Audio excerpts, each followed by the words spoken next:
Hello and welcome back, everyone. It's so nice to see you all in the chat, giving those woos. Yeah. My name is Graham, or Graham Crackers, and if this is your first time coming to the channel, thanks for stopping by. We are a TTRPG and variety video game stream where our whole main theme is, having a good time with friends is really what it boils down to. And what better way to start a Friday evening than playing D&D with friends? We may not all be sharing pizza around the same table, but at least we're on the same Zoom call. That's half the battle. Tonight we are resuming our Goldshine Investigations campaign in the wonderful homebrew world that Anonymous or Matt has cooked up for us. I am Graham once again. I am playing Gaheris Nerthos Blackmont, the Tiefling Paladin Oath of Conquest, and I'm excited to cause some mischief with my wonderful, amazing cast, such as, can I get a drum roll please? Hey, it's your boy, Utaka, your least favorite rogue cleric of ill repute. And today I am unfortunately not joined by Israel, the wonderful half-elf warlock. However, I'm sure she'll keep Eldritch blasting anyway. And on to you, Guriaz. What a wonderful segue. Hi, everybody. I'm Derek Sword. I'm playing Griaz Bramble-Pelt, also a rogue multi-class, but this time went with a druid. He's got a mimic pet named Junior. He's a bugbear slash hugbear, and he's ready to, I don't know, buy a house, fight a house. What's the difference in this market? I'll pass it on to the very lovely Jeremy, coolest person there is. Why, thank you, and I appreciate the compliments. My name is Jeremy, and I have the privilege of playing with these wonderful people yet again as Ivron Blackmont, the Oath of Devotion Aasimar Paladin. And I will not keep you waiting. Without further ado, I pass it off to our wonderful GM.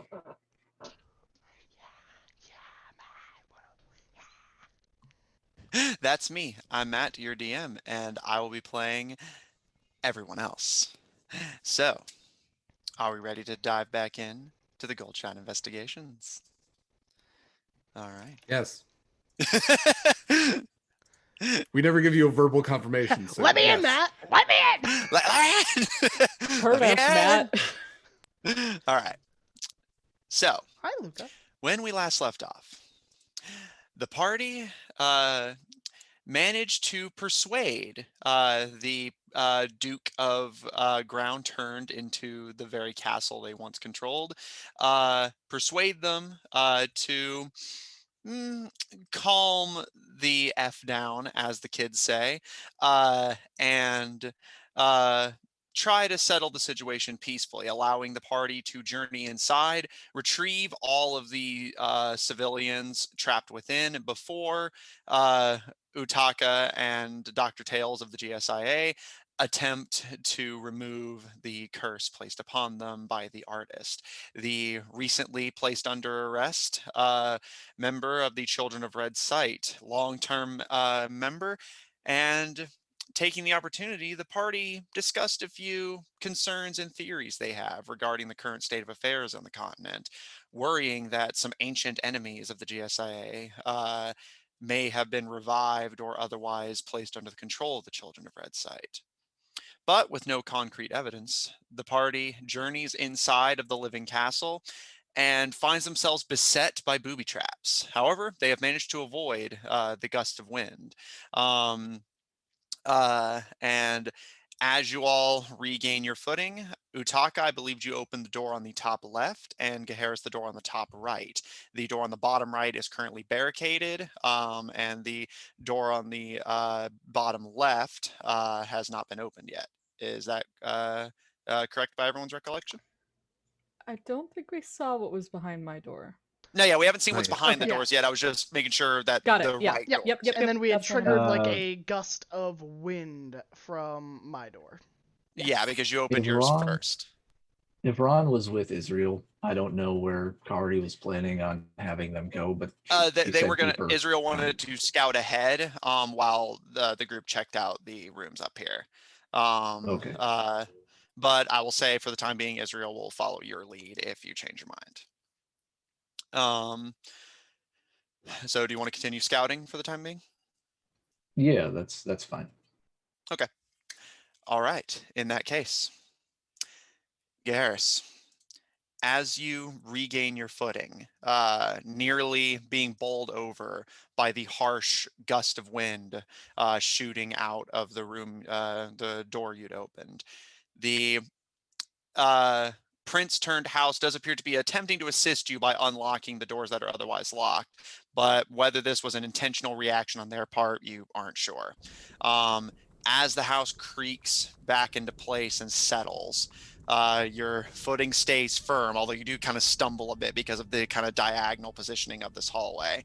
And Harris, looking into your room. Looking in, you find yourself looking at a very lavish and well-furbished personal bedchamber. It's not particularly large. It's rather humble by royalty standards, but the bed is large, comfortable seeming. The sheets of fine velveteen, the pillows, a lovely white silk. Curtains hang from the ceiling to enshroud the bed itself. And a few shelves line the walls filled with various books and things. And at the foot of the bed, you see a chest, very lavish and ornate looking. So I will take one step into the room. Hello, my name is Geharos Nerthos, Blackmont. We are currently here to cure all of you. If all of you that have been transformed or otherwise transfigured into furniture or other pieces of fabric, if you could make a noise or make a movement so that we can assist you in getting out of here so that you can return to your human form or tiefling form, that would be wonderful. We are not here to fight.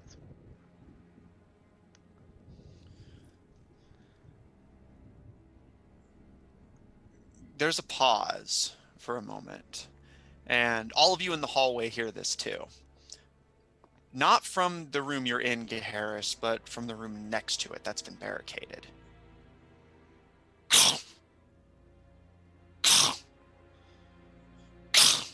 The sound of something heavy slamming across the floor. And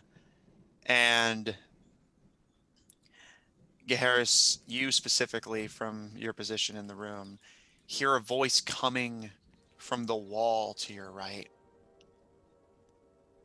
Open the door. Is it speaking in common? Yes. Can anyone else hear it? No, it's low and whispering. Okay. Only you can hear it. Does it look like it's coming from any individual item, or does it look like it's coming more from, like, just a magical kind of source? Make a perception check. I'd love to. First roll of the night. I hope it's not a nat 1 with advantage. That would really suck. 2 18s, which would be a total of 21. Okay. Taking a cautious step into the room and looking around. It sounds like it's coming from the rightmost wall. And looking around, you notice that this room, as all the rooms in this mansion, have been painted over. And you see what the problem is. On the rightmost wall, there is a door, but it's been painted over by the artist and likely is having trouble opening as a result.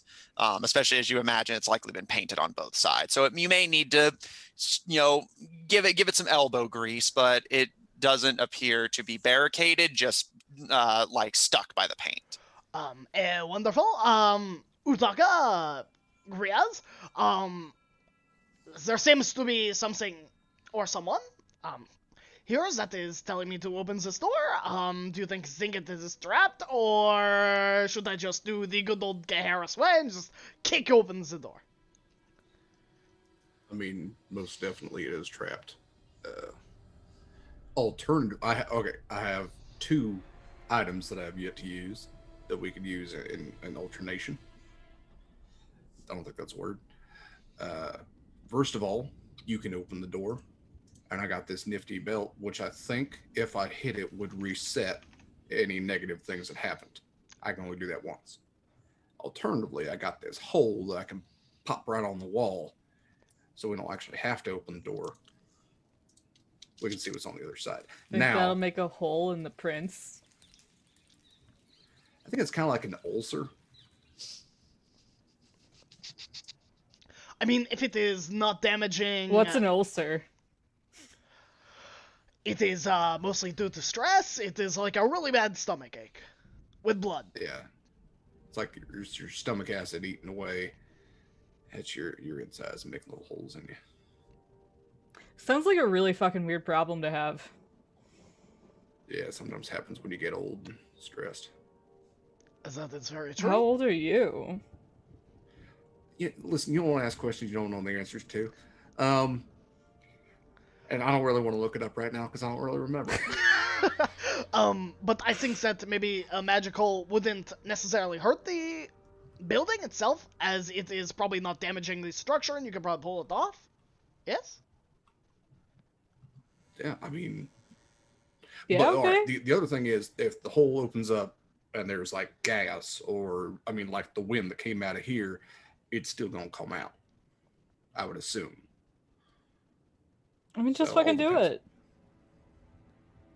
All right, let's just fucking do it. I like this plan. Also, there was a noise kind of stomping beyond the door. Just so you are aware. I'm just saying, because, like, last time we talked to the prince outside, he was really, like, do it now. So maybe Yeah, let's we should not, probably like, also. spend a lot of hours down here. Also fair. Okay, first thing I'd like to do is I'm about to pop the hole in the wall is just pop the goggles on, use True Sight, see if I can determine anything within 10 feet on the other side of the wall. Mm-hmm. Anything within the ethereal plane, any souls or whatnot. But determining that, I will then use the altered portable hole. Okay. I will say first, for your True Sight goggles, as you pull them over your eyes and look through the door, you see the same kind of, this time rather than the bones in the wall you had seen, you see thin stretches of pink and red going through the walls that kind of every so often pulsate and kind of tighten and loosen and tighten and loosen, almost like breathing. And you also see something else that interests you.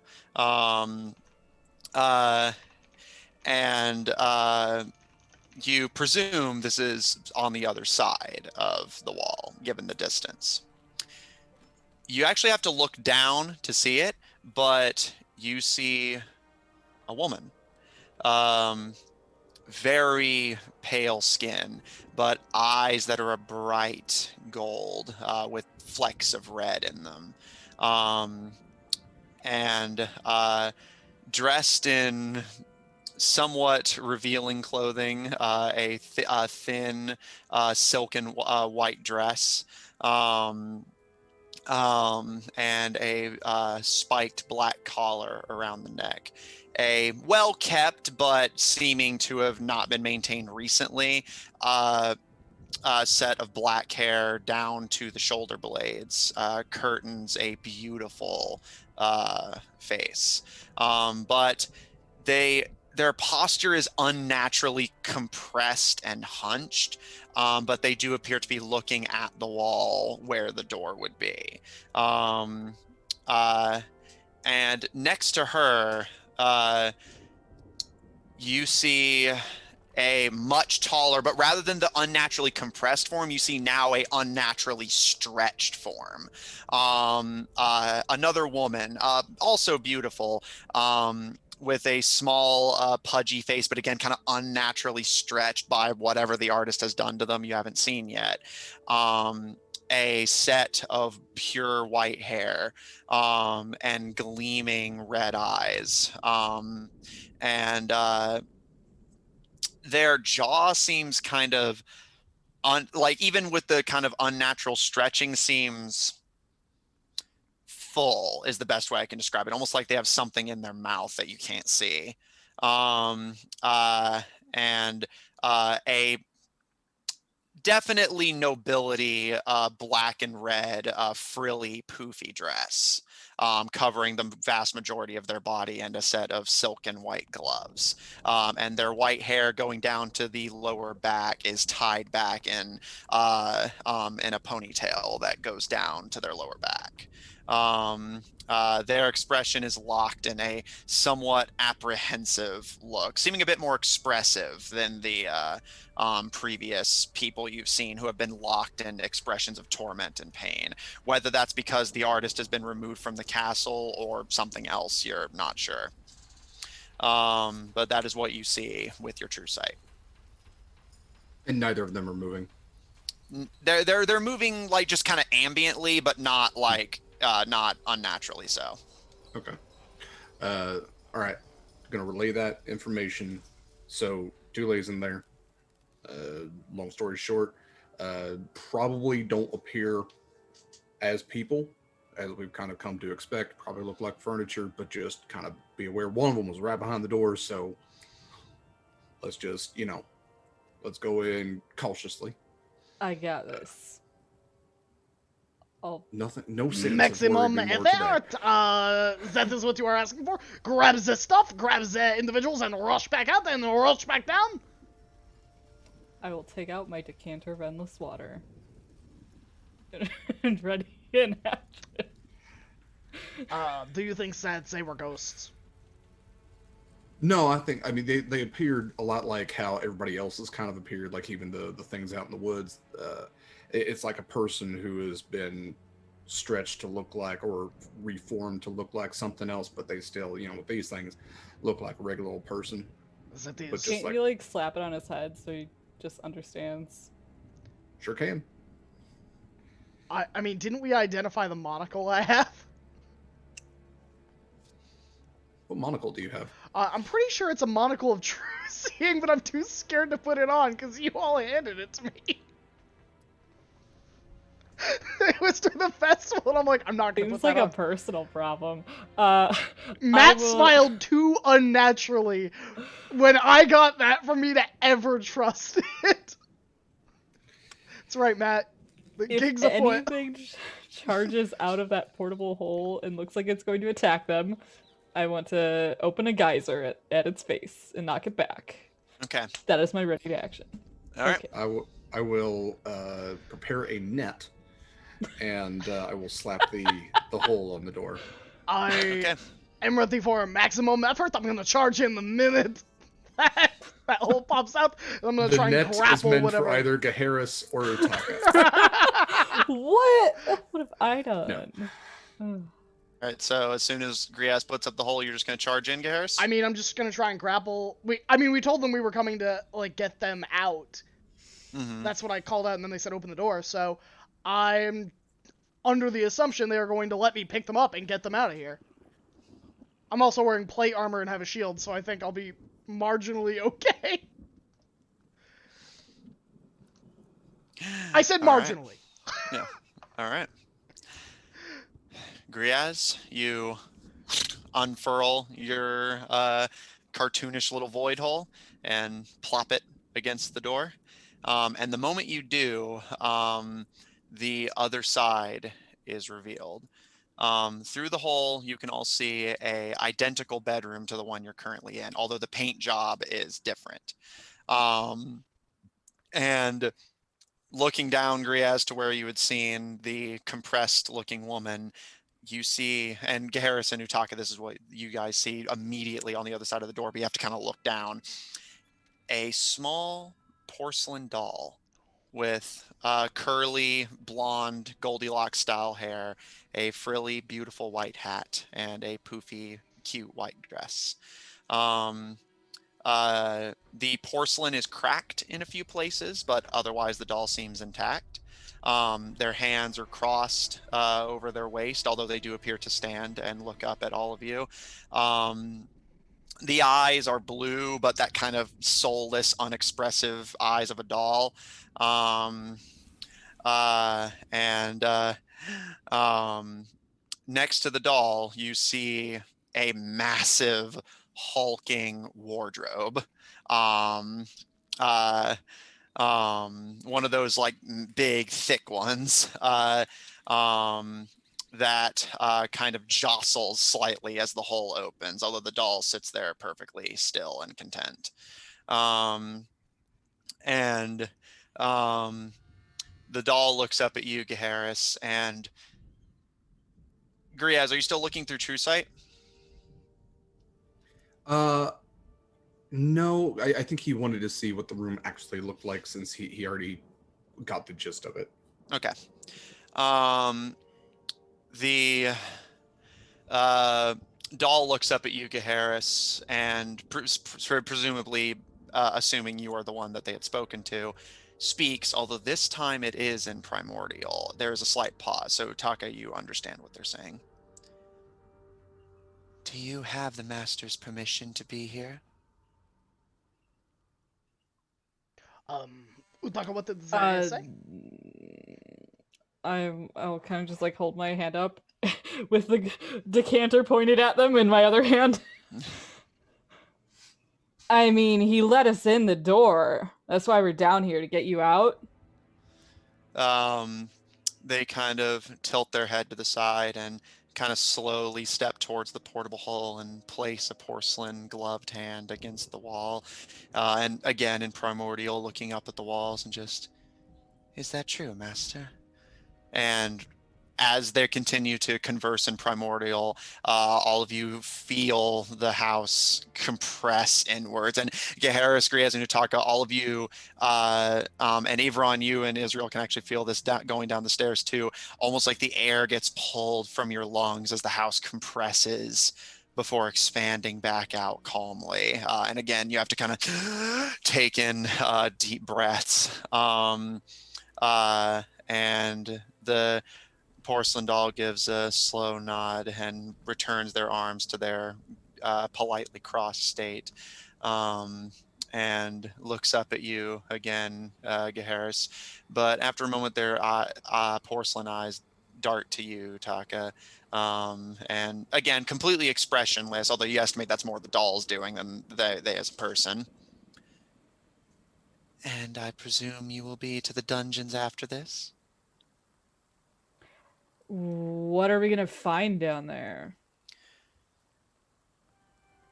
After the Cambion fiend transformed the people of this castle, the master insisted we all stay in the dungeon for our safety, in case their unconscious actions were to bring us harm.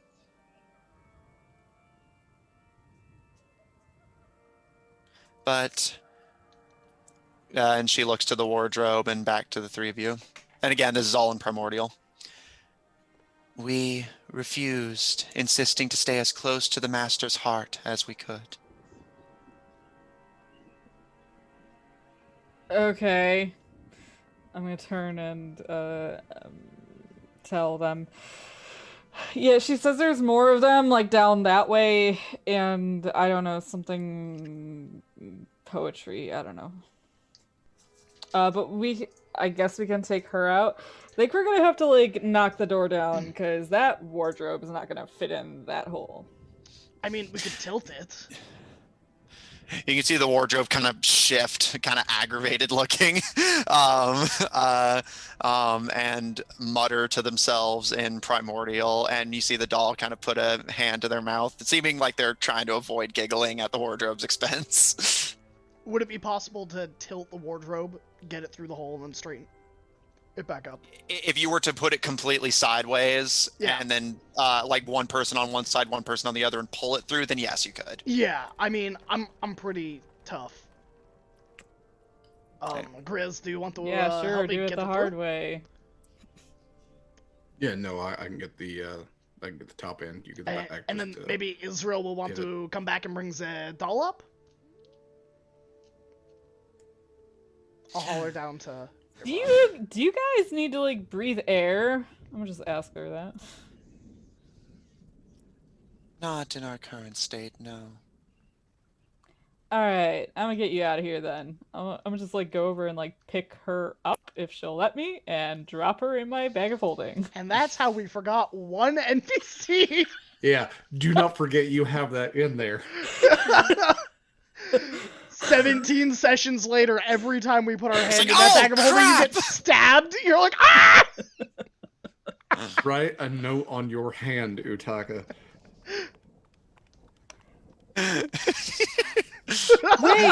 Wait, no! I can do something so much more ridiculous. I can pull out of my bag of holding one of the floating water bubbles and put her in it and just like control it out. Okay, no, that's way too much. I mean, No, is it's control too much. water It's too something much. water you have to see? Not control, shape water. Oh. Just to move it. I don't know, probably wouldn't. Yeah, I don't know. I literally don't know. I don't use the spell enough. Yeah, it's so weird. Anyway, in the bag of holding she goes. All right, and I will say she kind of like wiggles a bit, like seeming just kind of more irritated and uncomfortable with it. But as you prepare to put her in the bag of holding, just undignified, but if you insist, when you get to the dungeons, our butler will act in our people's defense. Just tell them that I sent you. And who are you? She gives a smile and just call me Aura. Is that a name I recognize? Make a history check. Well, I wouldn't know because she's speaking in primordial. Oh yeah, good point. But yeah, so she gives a nod to you, Utaka, and just tell him that Aura, the quartermaster, has given you permission, as has the master. Yeah, okay. Thanks. And she again wiggles uncomfortably, but allows you to deposit her into the bag of holding. And you all three can see the wardrobe kind of like laughing to themselves at it. What's a quartermaster? Typically, they are the ones that handles all of the finances and all of the payment of troops or of guards or the like. On a ship, they handle supplies, things like that as well. Okay. Maintenance. She said that's what she is. Well, I She suppose was we not should. dressed like a quartermaster. That's all I'm saying. But hey, what do I know? Are there any other doors we haven't tried on this floor? The two on the opposite side that Utaka was going to investigate, but then got called here. We should probably check the other doors, or should we go straight downstairs to the dungeons? Is the wardrobe out and like wobbling around now or what? The wardrobe is just kind of like stepping it back from the hole a little bit to see what you guys decide to do. Does it look like it can travel up the stairs on its own? Absolutely not. I Is suppose it- we should probably carry it. Like, at is least it up too to the wide fit in bag of landing. holding? Wardrobe. Back foldings go to like 2 feet. Yeah. I'm just wondering how wide the. No, I don't know. Yeah. I'll start dragging up the stairs. All right, so Griaz, are you going to help? Because Garrus is not going to be able to carry this thing by himself. I have an Yeah, I mean, 18 Griaz is strength. I can powerful wrestle build. giants. Yeah, I mean, he's bugbear. He's got powerful build. He'd probably be able to hold it on his own, but he'll help Gaharis. All right. G Squad's got it. All While right. they're doing that, I'll go over and join everyone in Israel with whatever shenanigans they're getting into. Okay. So, Harrison Griez, you're going to carry the wardrobe up the stairs to the like central area and then come back down. Yeah. Okay. I would like to say we're doing it at a hurried pace. I think we understand we are under a thin welcome, as is. All right.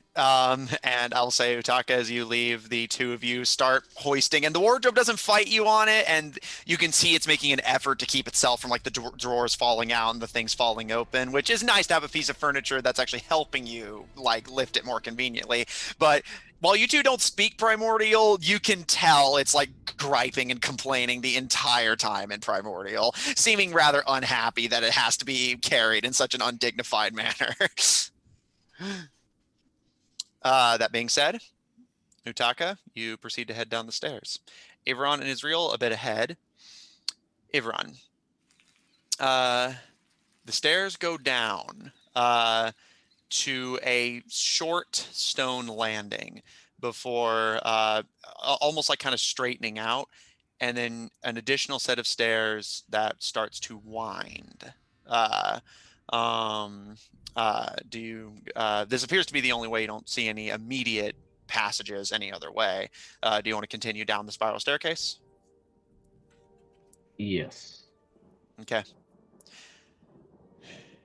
Ivron, with Israel behind you, the two of you start heading down the spiral stairs. Utaka starting to make your way down because they're a little bit, they've gone ahead of you, and you guys did all that stuff with the wardrobe and doll earlier. Ivron and Israel, the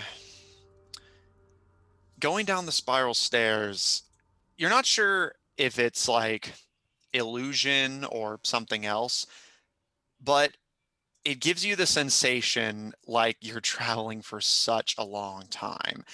The stairs themselves, don't go down that far. You've seen what the distance is. It's easily crossable, but whether it's the design of the stairs or simply the kind of oppressive look of it all, it feels like you're kind of stuck and stagnant down here. And you do start to get the wafts of a kind of like that stagnant, unpleasant odor, presumably of whatever unfortunate things happen to be in the dungeons here. Speaking of, you eventually come to a hallway at the bottom of the stairs. 2 doors on either side of you, and a set of double doors directly ahead.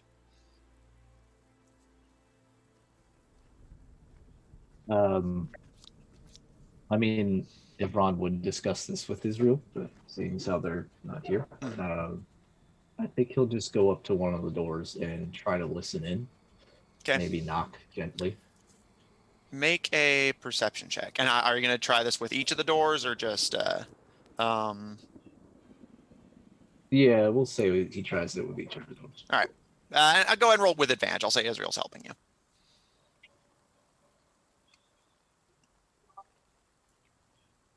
24 with advantage. Okay. Listening to the door to the left.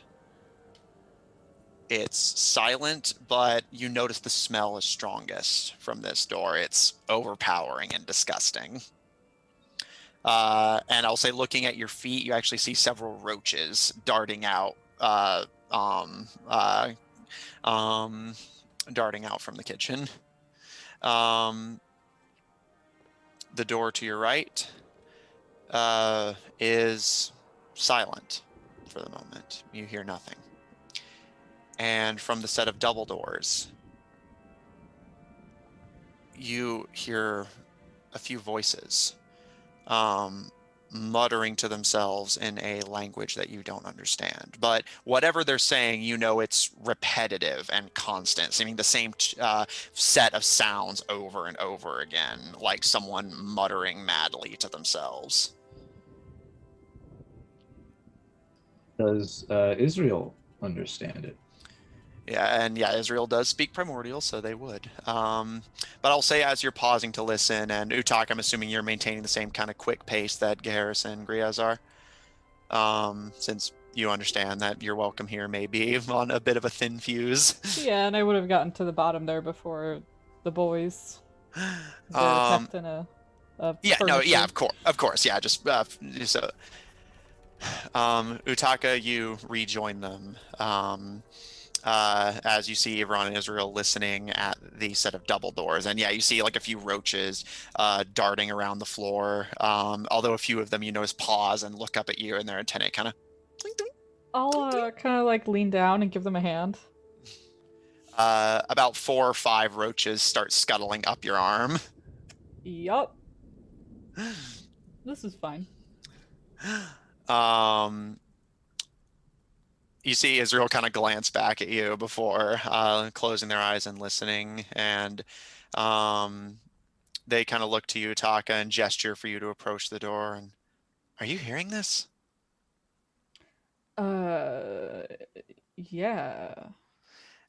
Utaka, as you lean in, you hear in Primordial on the other side of the set of double doors a few different voices. The first one you hear, which sounds like it's closest to the door, you hear a voice in Primordial: tick, tock, tick, tock, tick, tock.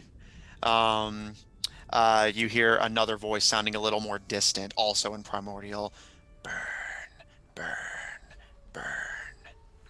Y'all right in there? I'm gonna call in Primordial. The primordial voices you hear don't stop, but you hear another voice call to you in Primordial. Who goes there? Who are you? There's a pause, and eventually the voice continues. Utaka, what languages do you speak? That's a really solid question. I think the answer is Common, Halfling, Primordial, and Thiefscant. Okay. Ivron, what languages do you speak? Celestial, Elvish, Infernal, and Common. Utaka, you don't understand what he says next, but Ivron, you do. You recognize it as Infernal when they respond. I am Ashtar Galfang. I am the butler of this estate. I take care of the people, and I take out the trash. Under whose order are you on my master's grounds? That whole thing was an Infernal, or just the Yes. name? Everything was an Infernal. Oh. Well, I would say we're here by your master's leave. Good Gorfang? If you don't mind who is opening the he? door, we're on the butler, apparently. Oh, tell him some chick named Aura is in my bag and she sent us. Aura sent us, and he'll say this in Infernal. Okay. There's a long pause. And eventually, the door is opened. Opening the door, you see a massive, hulking stone statue wielding an equally stone halberd that kind of glares down at all of you as the set of double doors are pulled open. But they kind of step to the side, allowing you all to see a stretch of stone hall with barred dungeon doors on all sides, although all of them appear to be open at the moment. And you see a collection of individuals, all seeming human, sitting around. Utaka, you look down at one, a very fat, barrel-chested, short human with somewhat thin, parted black hair and a wire-thin black mustache and a set of wide owl-like eyes as their head tilts from side to side, not even looking at you as the door opens. Tick, tock, tick, tock. They're dressed in a red jacket with a white undershirt and a golden tie with a kind of rounded base. Another human with a much more skinny, tall, and lanky build huddles with their knees to their chest against one of the dungeon walls.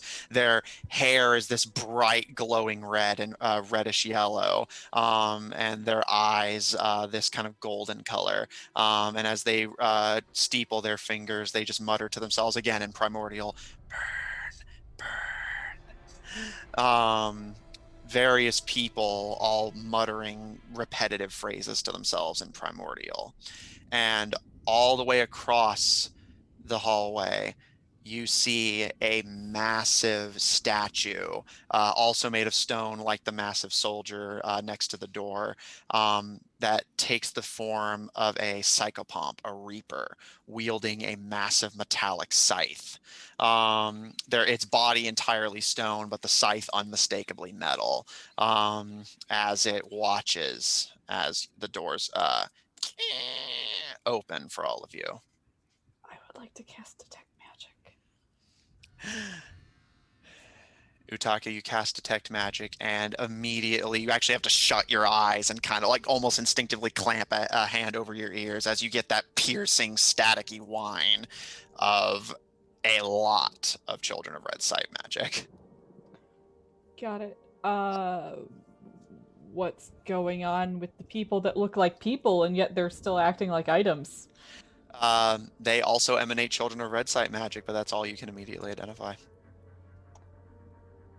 All right. Which of you is Gorfang, the butler? The Grim Reaper statue steps forward. You can actually see bits of itself kind of crumbling as it steps away from the wall and plants its scythe in the ground as it stands easily twice your height, Ivron, across the hall from you. And that would be me. And it puts a stone, bony hand to its chest and gives a bow. And forgive my rudeness, but I needed to confirm that you were not intruders on my master's lands. We try not to be, but we are here to rescue all of you, and everyone looks around somewhat disturbed at what he's seeing. Is there a way that we could get you all out of here? We are all free to leave the castle grounds as we wish, as far... And I will say, for reference, this conversation is in Infernal.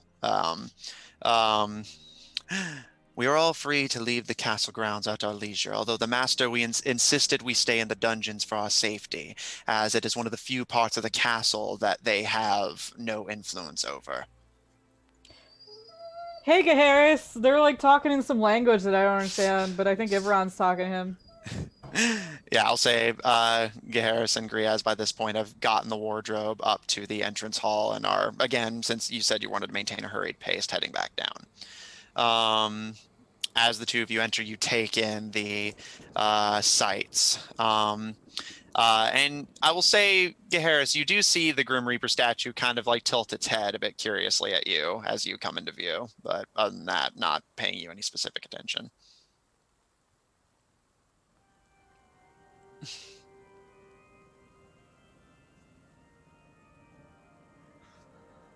It seems to take us...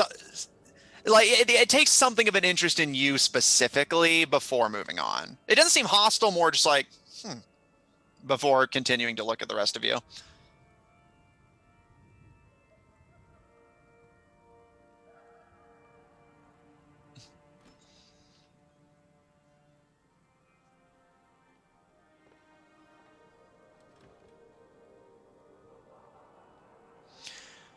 No. They're like fucked up.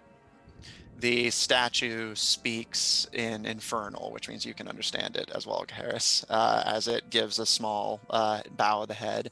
And as best as I understand the situation, this infernal artist that decided to betray my master's goodwill attempted to experiment outside of their usual range of ability. Rather than turning people into objects, it wanted to see if it could do the opposite. And these unfortunate fellows were the result. Unfortunately, their minds have yet to completely wrap around their new state of being.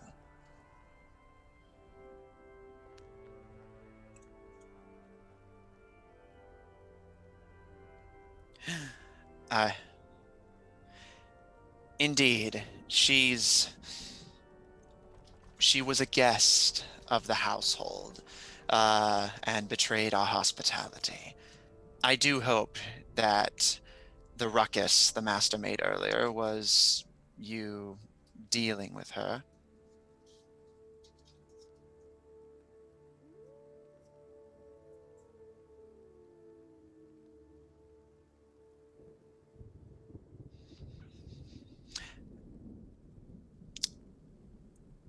She came to my master in the dead of night around the turn of winter, claiming that as our castle was so far from town, she simply needed a place to stay for the night. But in exchange for her hospitality, she would perform sketches of the staff and the prince himself. And unfortunately, we were deceived.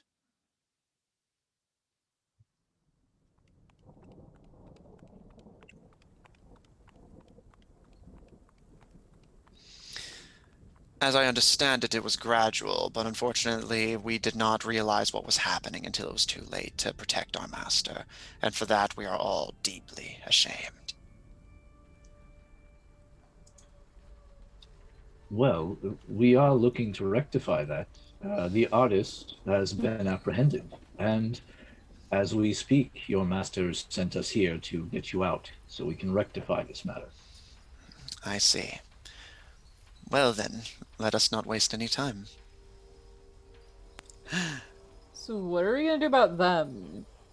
Point towards the group of really fucked up humans. I suppose they would be under your jurisdiction first and foremost, although I believe I am a good translator of my master's intent and will, and I think they would want them to be allowed to stay here until such a time as their minds recover, or we can find a way to assist them. But if you think there is a way to... Do they have a mind to recover? Their minds appear functional, but I find myself of two minds on the matter.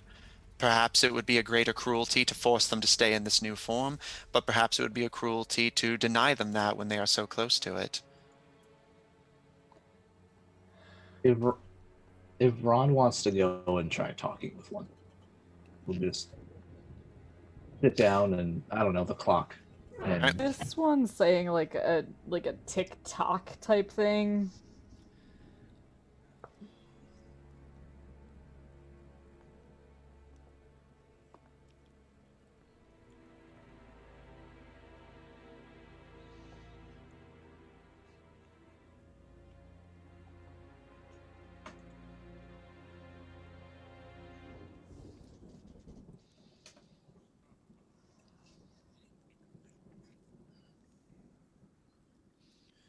It's detecting evil stuff. I'll allow it. And I'm not sure if that one. Okay. I was like thinking if like a ruling thing would matter here, but I think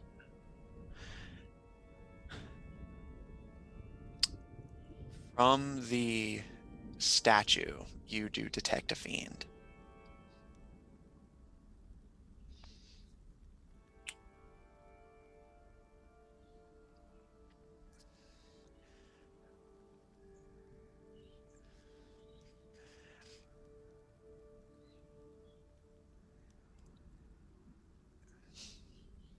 Make me a Arcana check.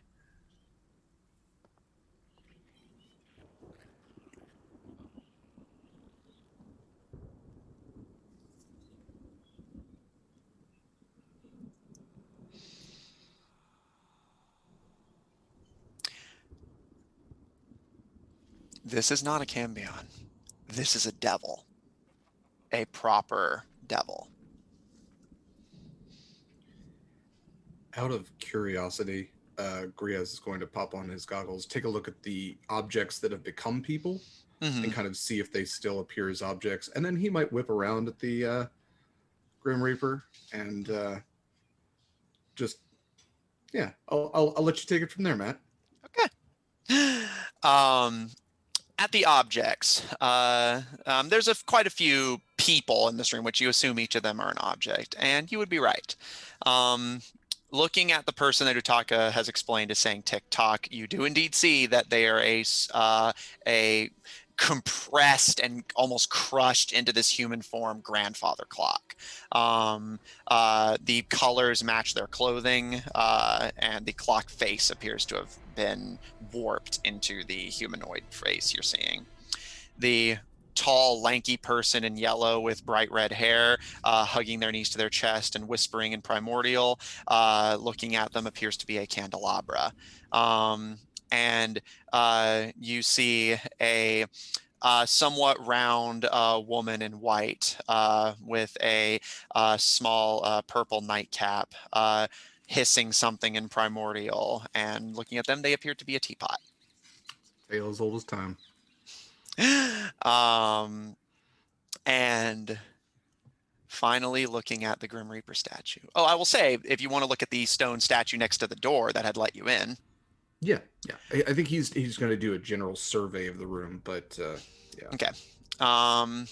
Oh, I will say the walls, since you're using True Sight, the walls maintain that kind of like reddish, pinkish, thin material in True Sight, although this one does not pulsate like the previous room did.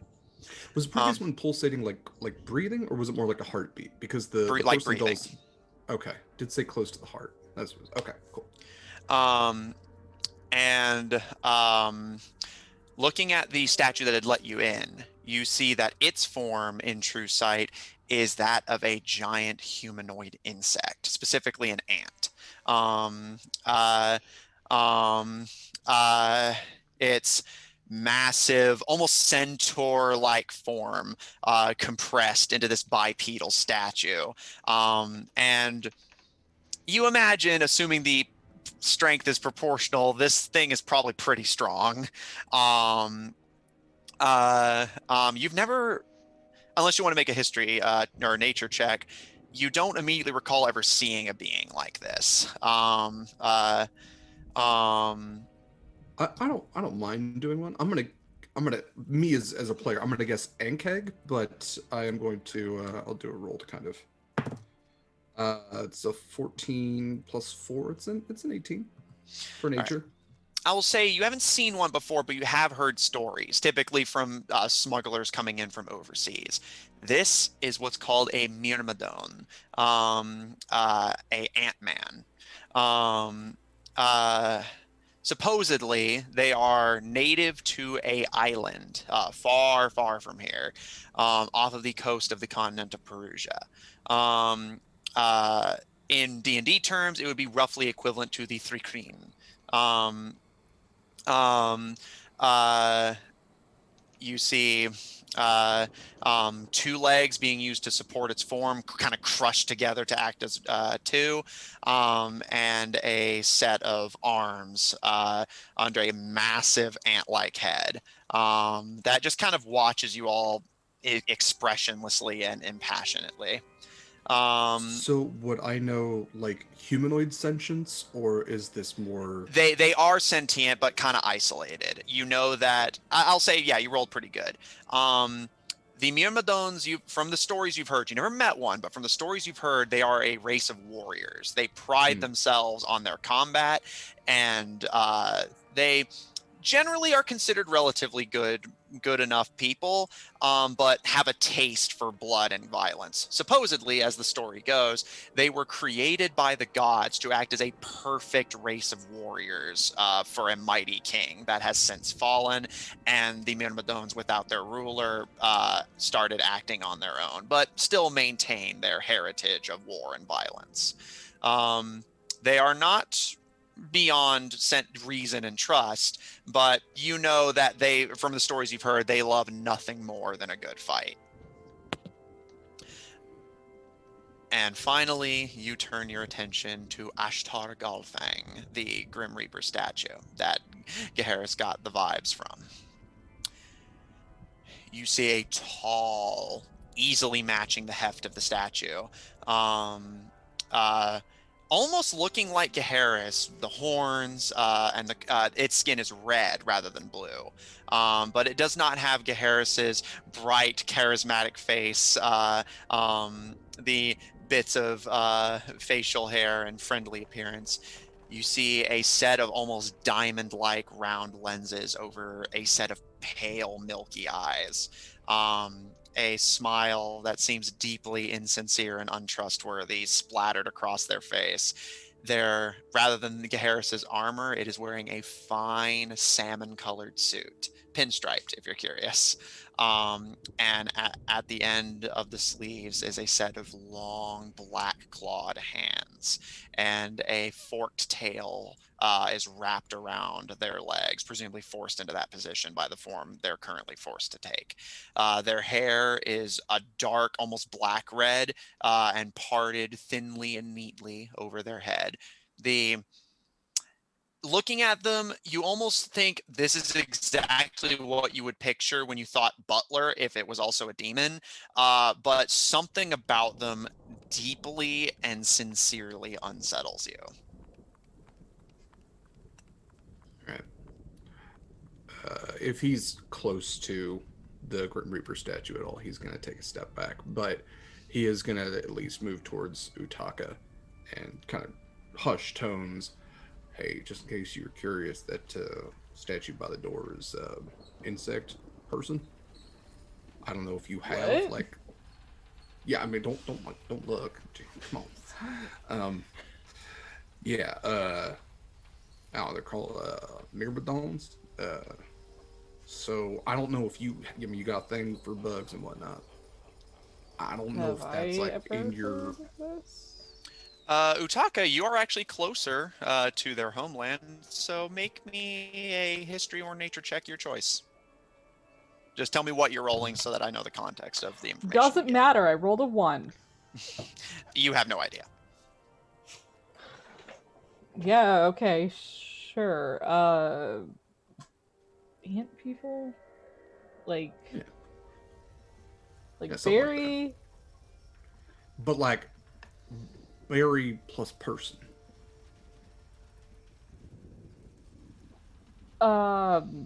Okay. Just heads up, just in case things go south, because I don't fucking like that Grim Reaper statue. Not a fan. It'd give him weird Yeah, vibes. what have I been talking in? Like, I mean... Oh, hi, everyone. Who's literally right next to me. What language was that? What was he talking? What? The language you were speaking to the statue in. Infernal? You know Infernal? Indeed. That's weird. Have you not seen who my brother is? Yeah, sure. I didn't. I wasn't gonna like stereotype you guys, but you know, sure. I needed to make sure he wasn't saying anything behind my back. Yeah, that's fair. Never mind. We'll deal with the Myrmidon in like a second, but I think we're trying to like figure out if this thing can be a person or if we need to like kill it or like turn it back into an object. And if it's just an object, like shouldn't we just kill it? Wouldn't that be more humane? I'll tell you what, they look like objects. There's a lot of questions here. There's a lot of implications about souls and all that too, but they appear as objects with these things. Oh, I don't know if that's any better. I'll say, Yvonne, you wanted to try and speak to the clock. I apologize. I didn't mean to pass over you. Just make sure everybody gets around. It's fine. I mean, I don't. Again, it's saying like one thing, so I think he's really more so checking for sentience. I want Ask to it to be do our guest. something before you had that conversation. All right, go ahead, Utaka. Cast enhance ability, the intelligence one, on Mr. TikTok, the clock over here, and see if it helps it be any amount of sentient. Okay. Enhance ability. Remind me what that does for intelligence? Gives it advantage on intelligence checks. Fox cunning. Yeah. Oh boy. lost my dice. Give me I think just a Utaka second. still has a charisma boost from Griaz too. Have you been concentrating on that the whole time? Hasn't done another spell. Okay. That's fair. There's the dice. I completely forgot why I need a dice box, and it just rolled completely off my desk because I had the bright idea of just rolling it completely unobstructed on my desk.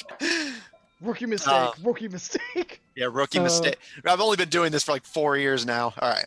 So advantage for it to have a brain. All right.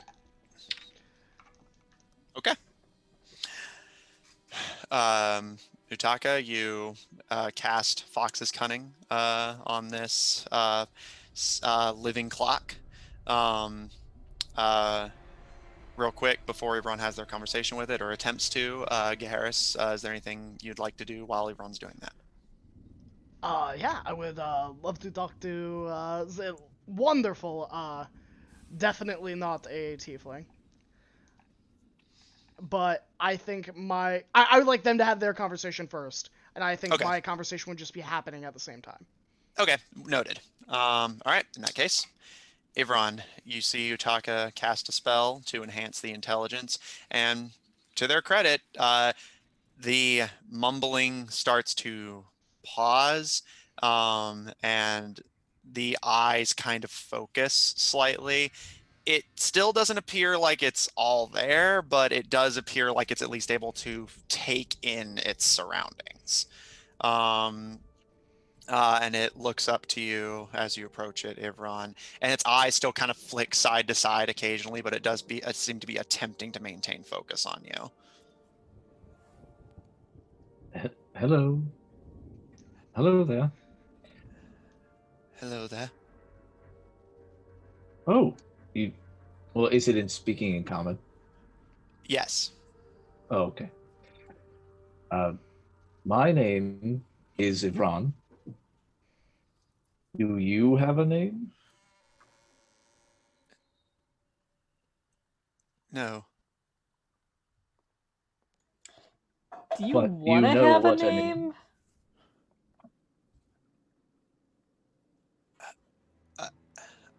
I don't know. They kind of look around at their surroundings, and I've never seen any of this before. Do you know what you are?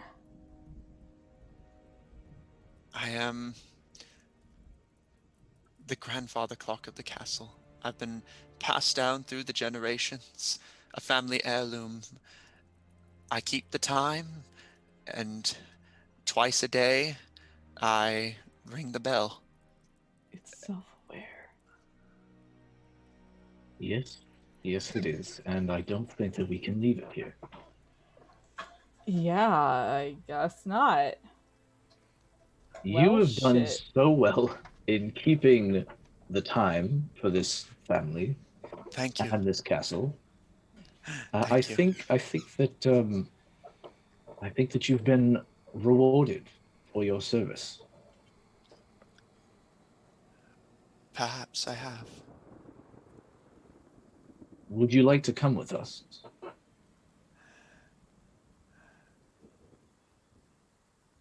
Where are we going? Well, first and foremost, outside, perhaps to stretch our legs. And how do you feel about your master? My master always assured I was taken care of. I live to serve, sir. Very good. Would you like to go see him as well? Yes, sir. That's a good man, and Ivran will try to lift him up. Which, again, a rather dense fellow, but you're a strong paladin. You are able to hoist him to his feet, and he kind of stumbles unsteadily, definitely not used to the sensation of walking. And they kind of look at their feet, and you see them. You can through their like kind of brownish red boots. You can see them kind of like wiggle their toes, kind of getting used to all the new sensations, and they take a stumbling few steps forward, kind of getting the hang of it. And He looks to you with their kind of, again, owlish expression, Ivron, and you said we're going outside. Where is that? We will show you. Allow me to lead the way. And I think at this point, everyone would start, I don't know, maybe trying to gather everybody, Okay. get them ready to leave. Utaka will help you. Looking out rather pensive and confused. A rare moment of introspection and questioning. I don't know. There's a lot going on here, and he is struggling to unpack it. Objects Tucker, are have you in awareness and memory? Yeah. Water remembers what I've done? Boy, am I glad that you guys haven't dove into that rabbit hole of lore for this setting, because, oh boy. Oh, I don't want to. You have opened our eyes, Matt, Yeah. so I think Yeah, we'll be a little more cautious They're moving legitimately, forward. that wasn't just a meaningless statement. There was some significance to them making it pretty clear there was some recollection of their time as an object, even if they weren't sentient in the traditional sense. Oh, we all have things to be forgiven for. I'm so sorry, Shoes. Oh boy, but that's lore to explore another day. The objects turned human that have not been given the clock's self-awareness don't fight when you lift them up, but they also make no attempt to move, simply dead waiting, only making the bare minimum effort to keep themselves standing and staying completely still, not even walking. And as you go around, presumably helping Utaka get them to their feet and carrying them, the clock kind of stumbles along behind you, kind of getting used to walking. And they actually pipe up as you're going, Yvonne. Where is... They kind of pause. Again, you can see that they're kind of like getting overwhelmed periodically with the information. You're doing well. Go on. Miss Cryptbrood. She always walked by my position in the castle to light the candles. I think he'd look at Utaka and be like, have you met anyone by that name? No.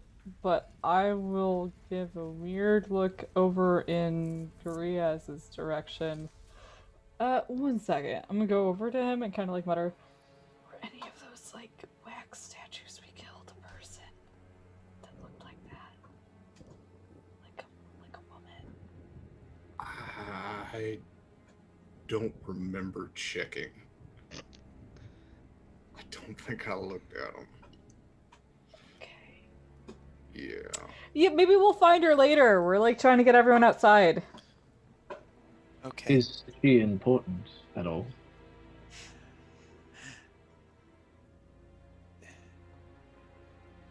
She is important to us. Utaka, when you arrived, you said something about Miss Aura, and I believe that is when the butler let us in. Is this a person or an object? That you met? Aura's like the quartermaster, apparently. I don't think she'd be the one lighting candles. That's probably someone else. No, but perhaps she might know. Oh yeah, this sure, I can woman- ask her. I will open my bag of holding and pull her out. Ibron looks horrified. You put Everyone's her in there? Everyone's one true fear. We were Dolls. like One we fair. were gonna go outside. Anyway, she's here, so she can help. Holding doll up. Harris, are you maintaining your concentration right now? On what? Detect good and evil. I don't have to. I just looked it up. It says it's a concentration spell. Detect good and evil is I used divine sense. Oh, divine sense. I see. How long does it last? Divine sense as an action you can detect good and evil until the end of your next turn, but I have 5 charges left. Yeah. Well, I was just curious. I thought you were casting the spell. So. Oh yeah, no. Okay. Just to get the blips. That's all I want. Don't worry about it then. Um. I don't even Utaka, have that as spell you prepared. pull the doll free, she kind of looks around and looks to you and says in Primordial, "What are we doing here?" They had some questions, like something about a. Sorry, what was the name again? Crypt Brood. Crypt Brood. Who's a Crypt Brood? Oh, this is all in Primordial, but she got turned into a big fat wardrobe. She couldn't even fit through the door. Oh, I will swap back to comment. Oh, we took her outside already. She's like a furniture thing. She's out there. The man previously a clock gives a nod, and Aura kind of looks around and turns her attention to the Grim Reaper statue and gives a wave, and he gives a bow in turn. Lovely to see you safe, my lady. Um, with that, What language did they say that in? he said it to her in Infernal, so you didn't understand it, but she appeared to understand it. Indeed. All right, I will note that as I drop her back in my bag. Garrus, you said you had something you wanted to say to the. Oh yeah. So this conversation could be happening Absolutely. while they discuss the nature of the soul with I the clock. I did that purposefully because I know Ivron.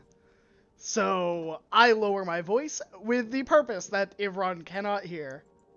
Okay. It is so rare that I see a demon in the service willingly of a noble. Not as uncommon as you'd probably think. And this is an Infernal, right? Oh, absolutely. Okay, just It checking. wouldn't matter. Ivron knows every language I know. Oh no, that's fair. I was more just making. I was making sure for my benefit. Yeah. It's an Infernal. Okay. Not as uncommon as you'd think, sir. Well, perhaps so. I have not gone to many. Would you say this is a cursed house? Maybe not. But I've not been to many that have had such lively entertainment, to say the least. Does my presence in my master's service disturb you? Not at all. It simply begs the question. Is this a contract you made with their family? With our ancestors? A contract made with someone in the family, yes. I am bound to serve, but there is nowhere I would rather be. I find myself rather lost without orders to follow. That is very interesting. So, have they already paid the price for this bargain, or has it been yet to be paid? I wonder. What interest is it to you? Call it a passing hobby, if you will. Perhaps you wish to, as they say, get in on the family business? I would have absolutely no idea what you are talking about. I will roll deception right now. For a 19 plus 9, 28. Okay. Whether he saw through your deception or not, you're unsure, but he doesn't press you on the matter, simply gives a small nod and... I am just so worried about the lord of this house. Does he know that potentially his family has doomed him or his heirs to potentially spend an eternity in Avernus? You need not worry about that. The deal does not work against them. I am in the Lord's service and nothing more. And believe me, the Duke is well aware and I'm happy to serve him and nothing more.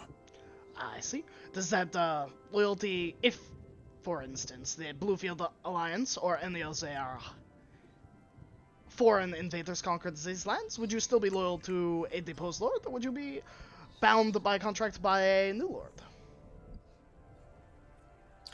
You see the statue kind of tilt its head at you. And the Grim Reaper statue does not emote properly, and there's a pause. And I did not make my contract with any alliances. It is not the fate of my kind, or the fate of monsters, or the fate of hell itself that I bound myself to. I have bound myself to the Fishborn family for as long as they will have my services. Well, that is honestly more honors than I would have expected. Do not let the stories of the common folk dissuade you. I mean it honestly when I say your kin do not seek the harm of others. We simply seek fair negotiation and trade. We are not monsters, we are simply contractors. That may be so, but I will give you a healthy dose of warning as a new friend. You may wish to hide your true form from my brother over there. He is not one to be as modern as most. Oh, I see. They kind of, you see them stare at Ivron for a long moment before looking back to you. I see. Brother, you said. That is correct. Adopted, of course. I should hope so. I imagine that family tree would be rather complicated otherwise. And why would you say that? Do you even know of our family? Not personally. Well, that is reassuring. I have no quarrel with you, and at the moment I find myself rather at your mercy, Lord Blackmont. Well, I am as merciful as I can be. I have tried to hold my blows for all of these caught up in this unfortunate events. The candles that I was able to fight, I spared. Candles. Oh. So, I imagine the twins are no more, then. If I recall, I knocked one out, right? Yes, you went out of your way to dispatch at least one non-fatally. I don't remember if I got two. I don't think I did. I think I got one. And then I knocked out one of the other things. I think Yao might have gored one of them, but they're candles, so. I don't remember. Yeah. Well, potentially they may be a single sibling now. Potentially they may be saved. I will admit I am not very good with magic, especially magic that does not follow rules. Once my true form has been restored, I will make it my highest priority to save the people of this castle, as I consider myself as bound to them as I am to the Lord himself. That is altruistic and honorable. I cannot fault that. Most of the individuals we have already rescued, we have people in place to save, including all of the individuals who suffered because your lord did not take due diligence, and due to these events, many others suffered for this negligence. Karis, you can see the bone fists of the statue turn into fists and actually visibly crack, and some dust fall off of them, but as they unclench. Understand, the master is young and We work every day in this castle to ensure that they will be fit to rule as soon as possible. And in the meantime, I have taken it upon myself to rule by what I deem would be him and his father's best judgment. But it is not my place to make major decisions on behalf of a lord I cannot serve. Gaheris offers a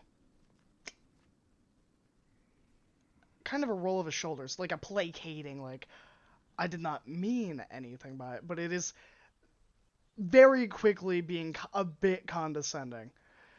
As he kind of takes a step back. I am sure that all of the individuals who have suffered and lost their lives would be happy to know that waiting a few years, a few decades, I don't know how long that we will have to wait for a suitable ruler to take place of these lands. But if a ruler takes too long, there may be no people left. And if a ruler is rushed, there may be no people left. There is no correct answer in this. But As soon as our forms are restored, his training shall continue as it was, and Miss Nightfoot and I will make sure that the Master's will is conducted while they learn what they need to know. I will offer a bit of a bow and kind of back away. Be like, of course. I apologize for losing my temper. Understand, since the death of our previous lord, everyone in this castle has still found themselves locked in the throes of grief for the time being, and we worry every day that that influences our decision-making with his lordship currently. We try to raise them as best we can to be their own man, a good man, separate from their father, but I believe some of us may still wish we had our previous lord back in his place. As do all who live to see such troubling times, I'm sure. That the comfort of the past may once again shine bright and bring comfort to the future. Unfortunately, that is not how the world works. And Wise words. I read it on a book once. Goldshine Supernatural Investigations. You see their eyes kind of, or rather the skull's sockets kind of glancing over Ivron before glancing back to you. I will admit, an unexpected ally.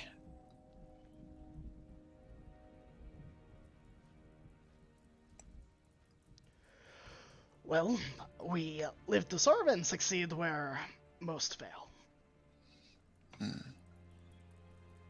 But know this, and I will lower my voice.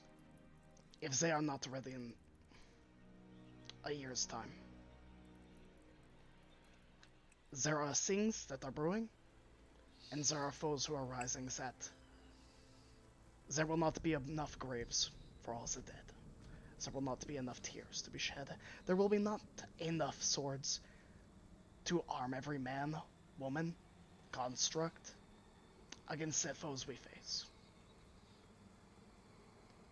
If he cannot do what needs to be done and he cannot rule to be ready for this when the world needs him most, this country won't matter. And I turn around. I'm not even going to wait for a reply. I walk away. Oh, I'll say one last thing as I walk. The priest is most likely coming back. I thought you should know. As you turn and walk, he replies in Infernal. You hear them kind of muttering to themselves, but as you turn and walk away, you don't hear what they say while they're mumbling. But you hear the grinding of stone as they step past you and say in a low tone to you in Infernal. A year's time. Perhaps we have been stagnating in this castle for too long in our grief. I will have the prince ready to rule within that time. And if you can ensure that them taking their seat of power goes unchallenged and unquestioned, I believe I have information that would be of use to your organization. I will just nod. But I will need my true form back before I can make any such arrangements. Most certainly. And I'm just going to, at that point, I think I would help them bring all the former items that have now been given human form up the stairs. Okay. And Ashtar, for his part, nods around, basically seeming to just be making sure that everyone gets out of the dungeon well enough, and taking the stone statue that those you've seen or have it described to you would know to be a Myrmidon, takes their hand in their own before walking up the steps with all of you. You all ascend up the castle stairs. And There was one door we missed, right? two technically. There's the two that aren't the dungeons, and then there was the two in the hallway upstairs, if you want to check them. And if you would just want to check everywhere, there was also the other end of the hallway that you originally took to get to the ballroom last time. So that's at least 5 areas that haven't been checked yet. Yeah. If you want to check all of them. I mean, if our goal is to get everything out, we'll probably have to go to the top of those stairs anyways and get the candles and some of the individuals that we had knocked out or incapacitated in last night's fight and get them out of the building. Fair. Okay. So yeah, so let's check these doors on the way up. All right. So you want to check the two immediately outside the dungeons? Yes. Okay. As you approach the one on the right, Ashtar raises a bony stone hand and just a moment. I will deactivate the traps to ensure your safety. I want to watch him while he does this.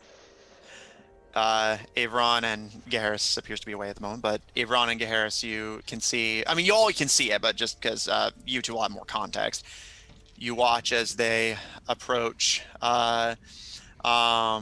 the door and place a large bony hand on it and look up at the ceiling and, Master, we wish to simply, and again, this is an infernal. Master, we wish to check the kitchens and ensure that nobody is left behind in our wake. I know you simply want everyone to be safe.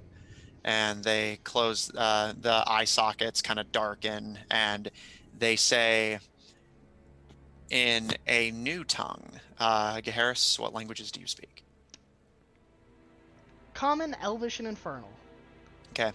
You do. None of you recognize the tongue they're using now, although you do recognize that it sounds like Infernal. It may perhaps be a variant on it. But they say something, which may be a password of some kind. And you all hear the sound of sizzling. And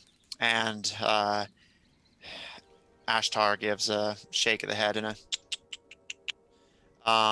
and turns to all of you and says in Infernal, with a somewhat apologetic nod to Griaz and Utaka, who he seems to have realized cannot understand him in this tongue. The Master's stomach needs to be settled before it is entered. And he steps back with a bow and allows you all to enter.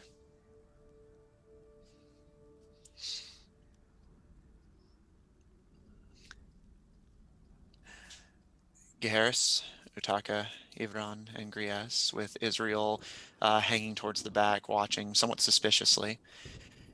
You enter the door on the right of the dungeons and find yourself in a relatively small but well-stocked, or it was at some point, kitchen. At the moment, unfortunately, all of the food in here has rotted with a lack of maintenance, and roaches are everywhere, feasting on it.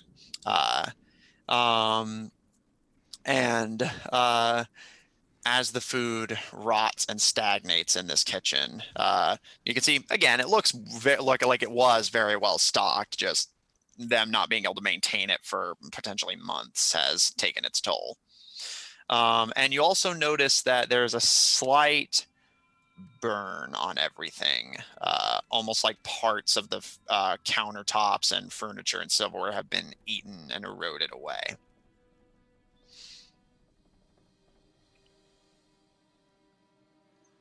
Are there any individuals in here that would like to leave the castle?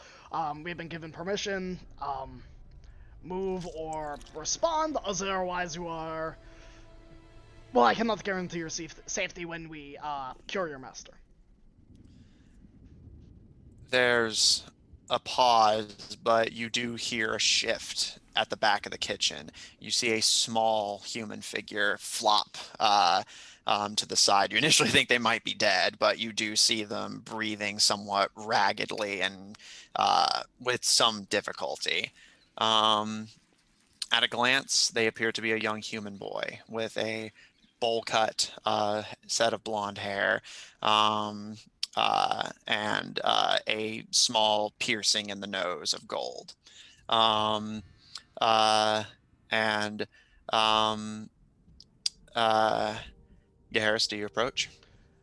Does it look safe? They I don't appear. would like to approach with the goggles, at least get 10 feet away. Thanks, it's all bud. Yeah, I got this one. I think we know where this is going. Yeah, yeah, I do too. Yeah. Hashtag smite. No. Griaz, as you approach, several roaches kind of like scatter at your feet, and a lot of the roaches are starting to hide as there's activity in the kitchen besides themselves now. Yeah, he'll avoid stepping on him and kind of like just glance at Utaka real quick. Yeah, I'll get him. I'll get him. I'm gonna kind of like go over to the center of the room and be like, "Hey, kids, can you like come here?" You all watch as My roaches kids- begin to flock from their hiding places and this disgusting display as they begin to like swarm up Utaka's legs and arms, forming this almost like armor of roaches. Like by me, not on me, guys. They Yeah, all scatter and begin it's to just- surround you in a It's circle. gonna be best if y'all go outside, because like we don't know what's gonna happen with this castle, and it might not be safe for you. Okay. The roaches all just stare up at you attentively. Yeah, just come along with it. It's fine. You guys don't mind, right? All right. There's no response from the various people and furniture. And Griaz, as you cautiously approach, you see that the small human boy is clutching sugar cubes, and their fingers are covered in bites, presumably from the roaches attempting to get to the sugar clutched in their fingers. And through true sight, you can see a teacup. Okay. Hey, buddy. Their head kind of tilts at the sound and kind of shifts to look at you in a very uncomfortable looking position. Whether they register that or not, you can't tell. Still laying like perfectly sideways, but like rolling their head around to like crane their neck up and look at you. And they give you a wide smile, and you can see a few chips in the teeth. And just, sugar? No, thank you. Unless you're just being sweet. I mean that's cute, I guess. Can you stand up? We need to get out of here. Sugar? We're just gonna turn back to like the group. You carry him. Yeah. All right. Come on, buddy. They do not fight you as you lift them up, but they continue to clutch the sugar cubes in their hands tightly, and give a wide chip-tooth smile as you hoist them up over your shoulder. And I'm going to introduce you to a giant ant who is going to like you very much. Sugar? Oh, all right.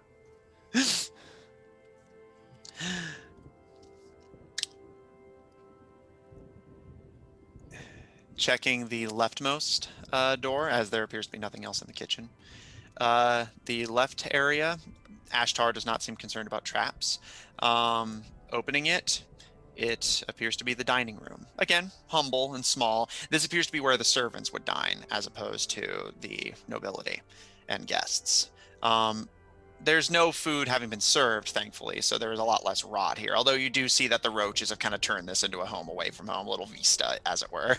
Although they begin to quickly flock to Taka and join the just armada of roaches they are building in their wake. Garrus, at your, I'm assuming your usual call.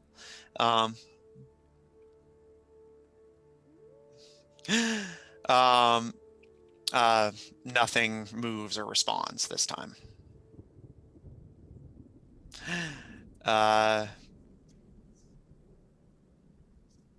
roll perception.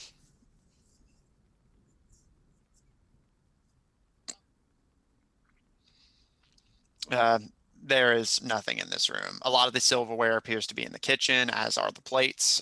So it's just the table and chairs, which do not respond to you. All right.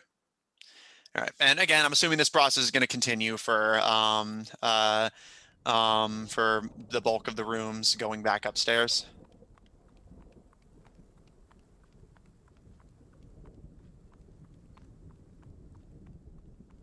Okay. Everyone begins to head out, or is carried out if they are incapable. The clock appears to be getting rather good at this whole walking thing and seems rather proud of himself. How long does the spell you cast last, An Utaka? hour. Okay. And I haven't done anything else to break concentration, so. Okay.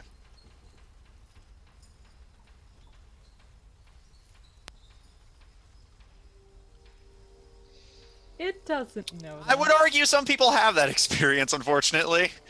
Sorry, that was dark. Yeah. Yeah, the carriage is going to turn back into a pumpkin. Yeah. I'm a real boy. Somewhat of a grasp on how this brain thing works. It just won't be doing it at advantage. That's true. So, everyone, sans the party, of course, and Ash stays. Those who leave, the Myrmidon statue offers to carry the those who cannot walk up the stairs. And Ashtar gives them a pat on the shoulder as they go, seeming rather friendly, having a friendly rapport with the Myrmidon. And they give a I'll nod. always toss Chip at the Myrmidon. Chip. So your people cargo are heading up. And Ash approaches as you guys are back in the curved diagonal room now. Do you wish to check these rooms as well?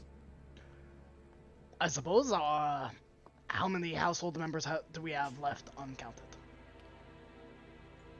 Well, you said you had battled the twins. The rest were down in the dungeons with us, so the castle staff is accounted for, as long as Miss Nightfoot is safe with your friend, and he gestures to Utaka. Also suits of armor. There were, what was a devils? There was a bomb as well, wasn't there? There were some mimics up there. Y'all have like an infestation here? The master was always fond of exotic pets. Wait, are they speaking in Infernal here? They are answering you, but they seem to acknowledge you can't understand them. Yeah, I would have just said it in common if I know this person knows common. Yeah. Well, Utaka's mention of infestation is they are probably like Yeah, you At are the still head leading. of a parade of Yeah, roaches. a horrible tidal wave of roaches is just following up the stairs. Oh yeah, just like fluttering and landing on walls, and as I like step, they just like shift and like it crawls along the hallways with us. He gives a nod, and these doors are simply the servants' quarters and quartermaster's chambers, but all members of staff have been accounted for. But I'd be more than happy to soothe the master's motions and pains to allow you to investigate if you want to ensure the safety of any people from the village that may have been unfortunately condemned to the same fate as ourselves. I looked at everyone. We're here. Why not? Very well. He approaches the door that you were going to open, Utaka, before you joined Harrison, the bedchambers of the Duke himself. He presses a hand against the door and looks up, and this time simply speaks in Infernal, seeming less of a password and more of speaking in general. Hold your breath, master. And the wood of the house creaks before falling completely still. And the door unlocks. And he gives a nod. As long as their breath is held, you will not be subject to the wind traps. Thank you. Thank you. We will hurry up as fast as we can. I assure you, my master does not intend to inconvenience anyone intentionally.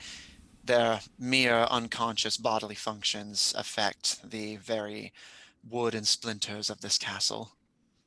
Oh, it is entirely understandable. I mean, last night they only tried to kill us with a chandelier. I'm sure they had their reasons. That being said, Garrus and all the rest of you, if you wish, enter. And again, checking through, indeed, these appear to be the servants' quarters. The door on the top left that you were going to check, Utaka, appears to be the quartermaster's chambers. About as lavish as the prince's bedroom, but everything's a little less lavish and decorative, although there is still the chest at the foot of the bed, and the bed overall still looks fantastic. But at your call, Gaharis, no response. Wonderful. There seems to be nothing in here. If you all want to move on, I'll catch up in a second. And I'm gonna look around and see if there's anything incriminating. Incriminating. Okay. Do the rest of you move on at Gaharis's request? I'll just kind of lean in the doorway after him. I would say Ron probably helps everybody move up, and then would maybe even go up to the top floors to collect the pieces of everybody up there. Okay. Yeah, I'll go help you run. Okay. And Israel kind of glances to you, Gaharis, but follows Griaz and Ivron up. And I will say Ash kind of crosses their arms and tilts their head as you search the room, Gaharis, kind of watching from the doorway. Make an investigation check. Sure. I will straight up tell Ash what I am doing. Okay. Have you asked yourself, why did she target ground? It is not a hub. It is not a stronghold. There are better places for the Cult of Redsight to attack or infiltrate. I believe that someone made sure that she came here. For what reason, I don't know. But I am going to assume that she had someone on the inside. An interesting theory. I am full of them. And I will roll my investigation. That is a 19 on the die for a total of 21. Okay. Searching the room, you do not find anything that immediately alerts you. The chest appears to be locked, so you cannot search within that without attempting to break it open. But searching the shelves, under the bed, the pillows, nothing in this place appears outright incriminating.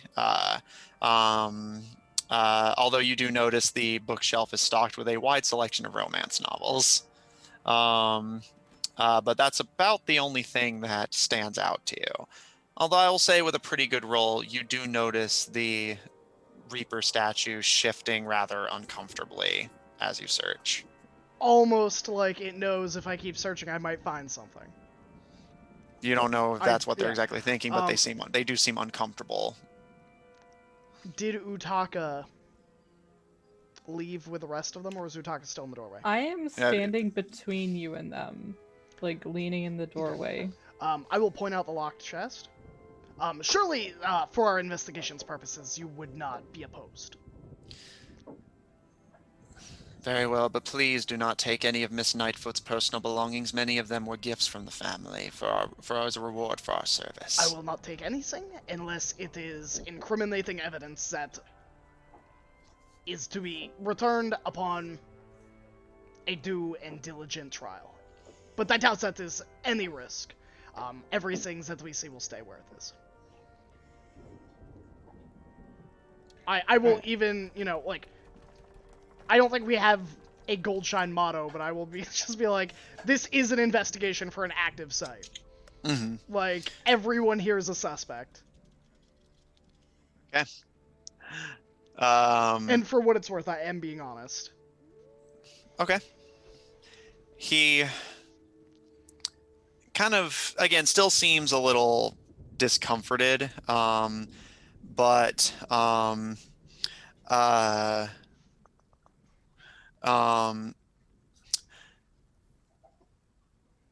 Garrus, make me a persuasion check. Sure. And because Utaka's like going to pick the lock and he already seems kind of nervous, I'll give you advantage. Sure. That is a nat 20 for a 29, and the other roll is a 3. They initially hold firm, but Utaka, as you start to approach the chest, ready to pick open the lock and see what's within, you don't understand it, but you hear the voice call in Infernal. Wait! Hmm? Please. He gives a bow of the head and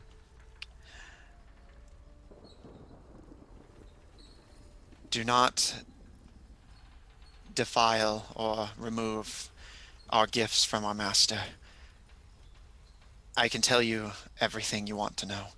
If, when my form is restored, you will swear an oath to me of the prince's safety.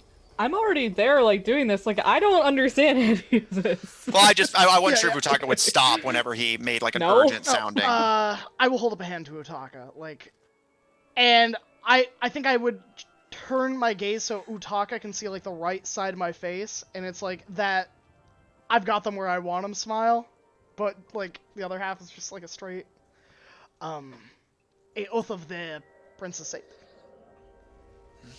And this isn't common. Yeah. Yes. I will alter our original agreement in your favor.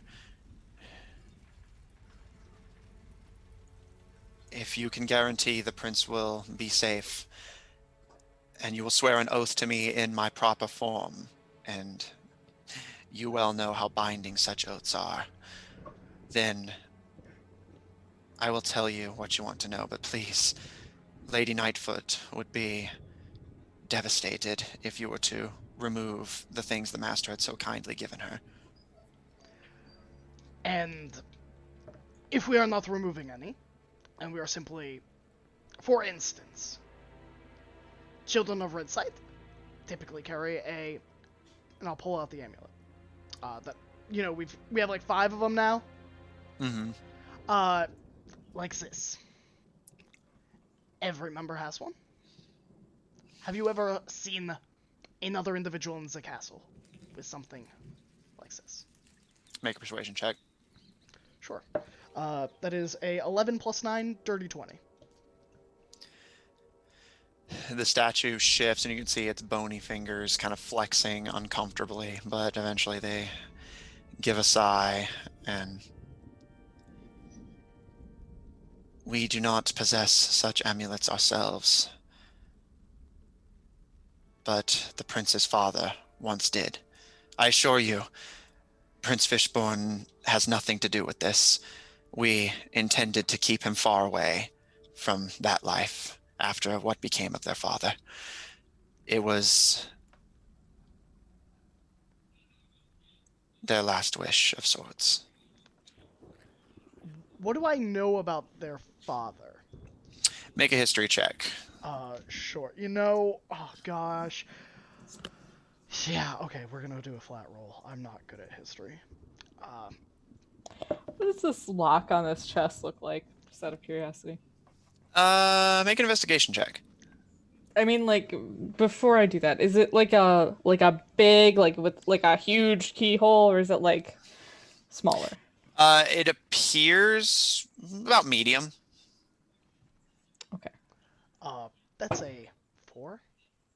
You Yes! A It's a 7 father, investigation. usually accompanied by a mother or another father. Yes! It all makes sense!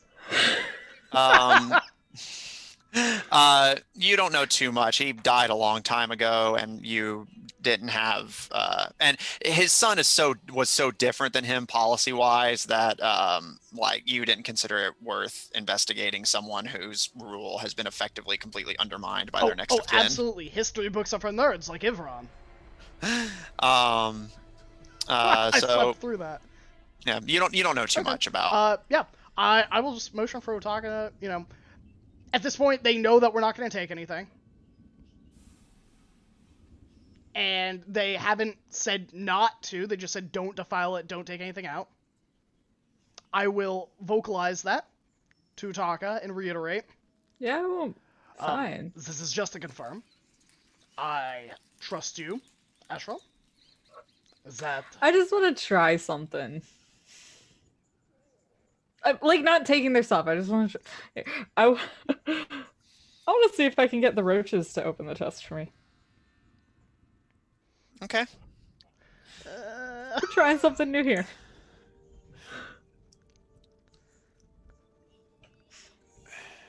Get your roach stat block out, Matt. Come on. What's their dex mod? There's a swarm of insects. I mean, that's...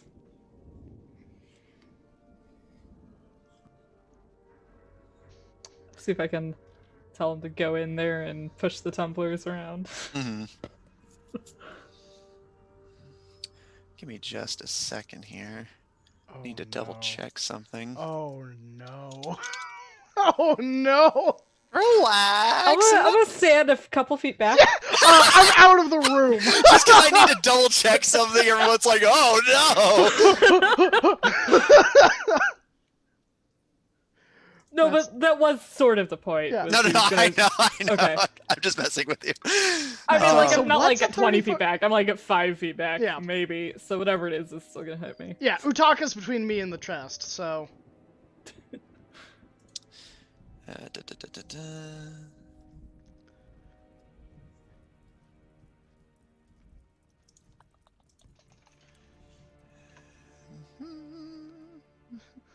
Free Okay. action to cry. Utaka, you give a command and roaches begin to flood into the lock and start trying to shift it around. And you can see Ashtar seems a little unhappy, but doesn't move to stop you. However, Utaka, you and Garrus look kind of confused as you see a blast of pink powder shoot from the lock, and the sound of the roaches fiddling around stop. And the roaches come back out and look around for a moment, and as another roach that hadn't been inside the lock kind of approaches them wiggling its antennae, the roaches that had been in the lock start to attack the roaches that had not been inside, and the roaches begin to kill each other. Whoa, I mean, whoa! that Children, kids, stop it! That is the way it works. Roaches eat other roaches.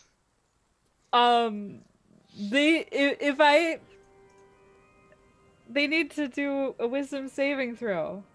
Indeed they do. Weapons Okay. of murder. Or Wisdom saving throw of DC 18. yep, which they succeed.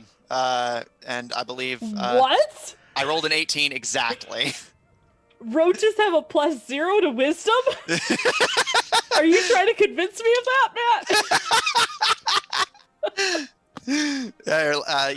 I don't believe so. Again, No, Very they worldly definitely fail roaches. this. yeah. Roaches have a strength of 19. They just My choose God. not to use it. These are the wisest roaches. in They're the- so wise. Ah. No, I'm fucking with you. Yes. The roaches that have been in the lock stop, and the fighting ceases. All right, we're gonna get along now. You guys come over here. Here, just like sit right there.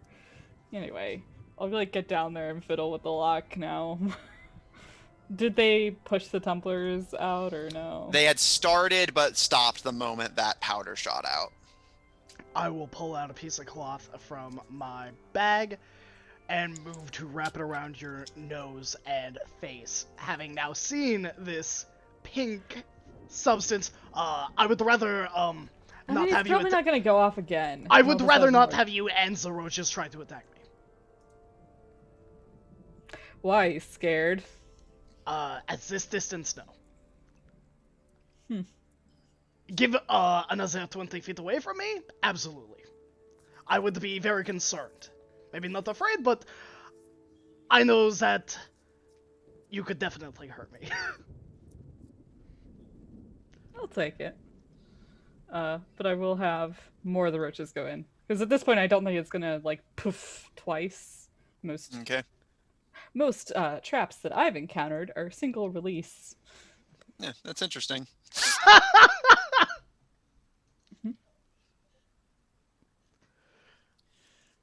You send the roaches back into the lock, and you do see the pink powder shoot out again. However, the roaches do not stop their efforts and continue to fiddle with the lock. However, a minute passes, 2, 3, and the roaches exit the lock and do not seem like they were able to open it, although they did resist the next dosage of whatever this is. Alright, it was worth a shot. Anyway, let's get this show on the road. I will go in and try and finish the job. Would you say I would be doing it at advantage because they helped me? Did they push some of the tumblers? I'm going to say no for reasons that will make sense shortly. Sorry. Fine. Okay,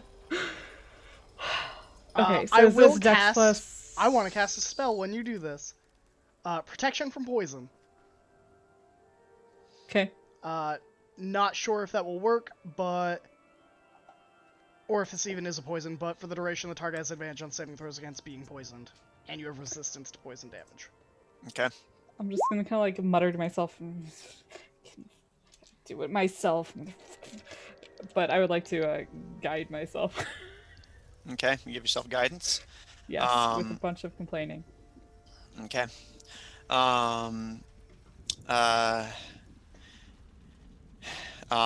Make me a Thieves' Tools check to try and open this. Is this Dex plus proficiency? This is Dex plus proficiency, and if there's any special... And the D4?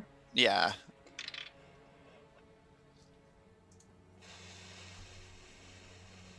$24. That's how math works. Okay. 15 plus 3 plus 3 plus 3. Make me a wisdom saving throw, if you don't mind. Totally. 9 plus 6, 16? Okay. 9 Harris, plus you 6 is see 15. Yeah, that's how that works. 15. Utaka, as you start to fiddle with the lock, you get another spray of that pink powder, and even through the cloth, it smells so sweet, and you feel a gentle hand on your shoulder and hear a voice whisper in your ear. You don't want to steal from me, do you? And you feel warmth on your ear of someone breathing, and a tongue gently running up the side of your neck. You don't want to steal from me, do you? And you feel yourself almost instinctively falling under this charm, but manage to resist it by the skin of your teeth. And you kind of shake off the feeling and the illusion. He looks like he wants to vomit for a moment there and is kind of like rubbing at the side of his head. But Utaka, as you fiddle with the lock, you find that the tumblers and positions of the lock actually keep changing as you're going. You find yourself getting close to cracking it, but then like it just and then as you're pulling the lock back out, you find there was a piece you missed, and you have to start doing it that way. And after a few minutes, you think you could crack it, but it may take you time. It seems like the lock keeps periodically reshifting itself completely. So you have to solve it. You have to basically memorize its positioning and solve it quickly, which you can do, but it's going to take you time. You will not succeed right now, but if you're willing to wait for a while, you may be able to do it given time. Damn, was it 24? I will say I don't you think were Gaharis one is willing to shy. wait. Gaharis would be like, well, if you cannot do it, we will. This just... is some fucking bullshit luck. I just want to say, this is not like, what the? It's like magic or something. Indeed, all of our possessions are secured arcanely. It would be so much help if Melvin had not run away to a Nazea library. But, I am sure there is nothing too important in there. We can always come back to it later. I would prefer to have the Master Jordan assisted before then. And as we're walking out, at yeah, it. as I walk out to leave towards Avron, like, at this point, I'm sure that they're like coming back downstairs, like with some bodies, and like they've probably been up a few times. But I will just go. I look forward to our chat. About the late lord. He gives a seeming a little unhappy, but relatively calm bow, and proceeds up with the rest of you. There is one additional room, which, again, the rigmarole of the master holds his breath so that the wind trap does not go off. If you want to check the final room, you see this appears to be the proper servants' quarters. 6 beds dot the room in total. One of them appears to be a bunk bed, though. And at the foot of each bed is a chest similar to the one that had been in the quartermaster's chambers. Other than side tables of presumably small personal trinkets and whatever is in these chests, nothing answers your call, Gaharis, and you do not see anything that immediately catches your eye.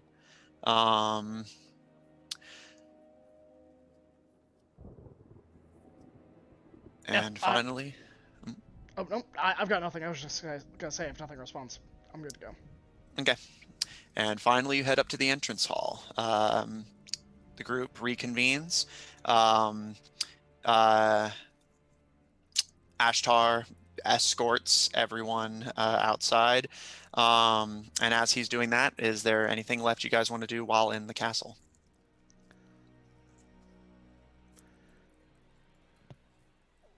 I'll go towards the back of the group, towards everyone. I want to talk to Utaka in Thieves' Cant. Oh, okay. So there's a couple private conversations happening. All right, so Gaharis and everyone first, as Griaz walks off with Utaka. I'm gonna make sure that good old Ashy is far enough out of earshot. Yeah, you're across the entrance hall and he's at the door, so yeah. Easy enough to do. I don't know how good devils can hear. I mean, he may be able to hear you. I'm just saying, like, you're far enough away. Yeah. He's probably out of earshot if you keep your voice down, maybe. Yeah, I am actively making an effort. Noted. Everyone, my brother dearest. I don't like the sound that I can hear Matt rolling dice.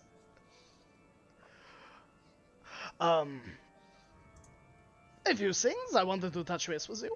Do you know much about the late lord of this house? I must have slept through that class.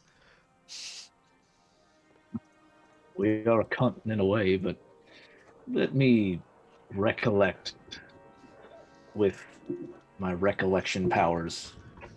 Roll Just me, a history check. yeah, roll me a history check. I'm gonna say this one's at disadvantage just because, again, like you said, you don't exactly have a reason to know this, but You're out of recollection slots. Yeah. All right. That's 16 disadvantage. 16 at disadvantage. Yes. Okay. All right. You are familiar with the father of Adam Fishburne, Baphomet Fishburne, the former lord of this house, acting lord for quite some time. You know that, and there's actually a reason you know them, Ivron.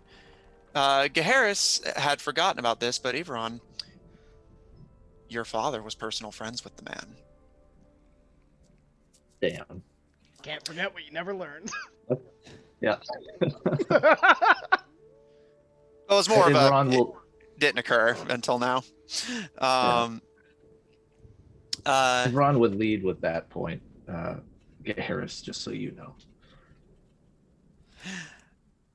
And you know that the Duke Fishburne would make the occasional visits, and he's actually part of the reason the Hell Knights are as active in Messiah as they are.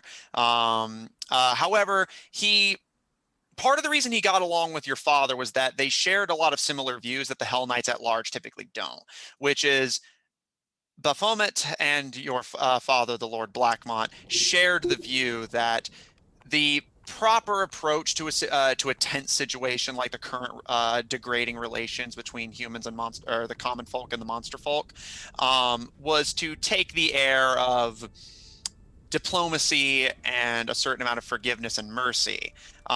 It's something that Baphomet agreed with.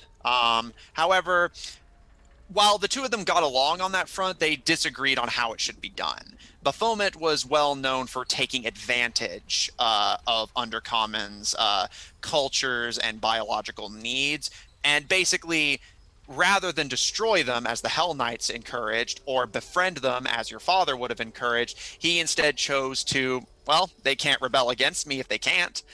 So he was well known for making deals with demons that were unfavorable to the demons, forcing monsters into his service through debts of honor or other such means, encouraging loyalty through subservience rather than through kindness. However, to his credit, it worked for his time. And while they disagreed on methodology, the Fishburnes and the Blackmonts were relatively close before the untimely death of your father, as well as Adam Fishburne's. You had not seen him in quite some time before the death of your father, whether that was due to his own untimely demise or his just generally degrading health in general. You are not sure. You did not know him super well. You would simply see him occasionally, which is part of the reason it had slipped your minds until now. And your father wasn't exactly the type to brag about noble connections. So you just remember, now that Harris brings it up, hearing the name and passing and seeing the man once or twice. What you do remember of him is, again, a large, intimidating, and severe man who brokered was not the type to suffer fools or strike bargains with them. But again, as much as they disagreed on some things, he did appear sincerely close with your father. And your father never spoke ill of him beyond their disagreements on how to handle degrading relations. That's about the extent of your knowledge. But yeah, you remember only seeing him once or twice and hearing his name maybe an additional time or two more, which is why it had not occurred to you until now. And Ron relays all of that information to get Harris. Well, I thought that you would want to know that the late lord was in possession of a Cult of Red Sight amulet. As part of the cult. That is unclear. I have yet to investigate that portion of this wonderful mystery, as I believe, well, I mean, Mistral would never say this, but, human life before solutions? Yes. Yes, I agree. We should prioritize the victims, and then we will uncover the reasons. Ashvan,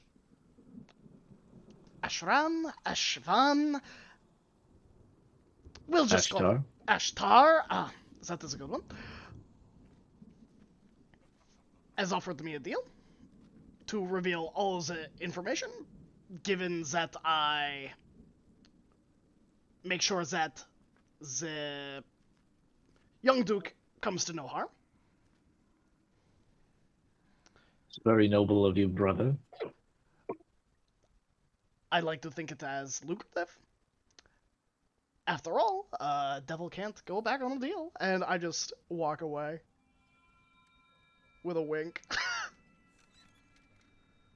Ron ponders these last words for a moment, but then just shrugs it off as maybe Harris just being coy.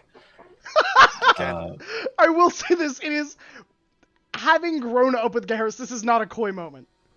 This is, Ivron, you're so dumb. I know something you don't, and I'm trying to reveal it straight up to you without having to come out and say it. That is the exact tone and look you are getting. All right. I think that Ivron's insightful enough, at least with you, to know, oh man, now I gotta sort through his words. Oh no! Two mysteries. Okay. He'll be pondering this. Harris, for fun, roll me a d20. Just a d20. Okay, that's a 13, which I heard is so lucky. Noted. Okay. Is that the end of you and Ivron's conversation? Yeah, and then I'll just head out of the building. I think we searched everything. Okay. Yeah, the only areas you haven't checked are upstairs. So, okay.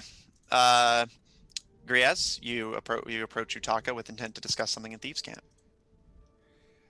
More or less in Thieves' Camp. Hey, Utaka, all right. Just one of your general vibes on this place. I don't fully trust that when all this is said and done, this house is just gonna go with the plan. I mean, how are you feeling about it? Because I got a minor contingency, and I don't want to make things worse by setting up this contingency. What's your contingency? I got an immovable rod.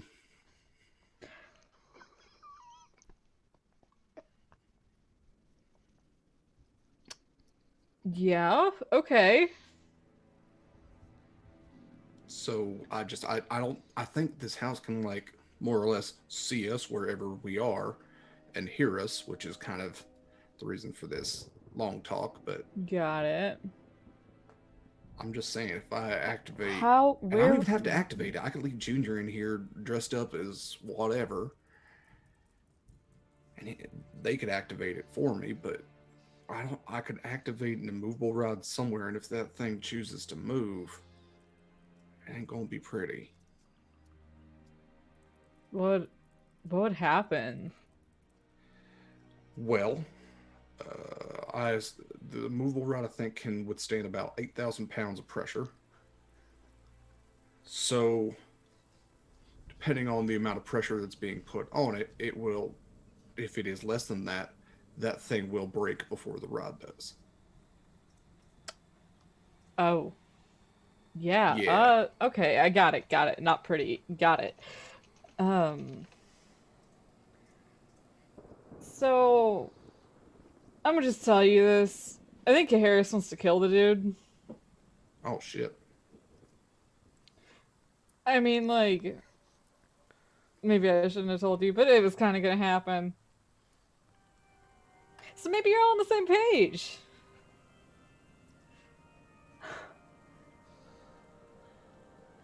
I wasn't even in the same book. Shit. Really?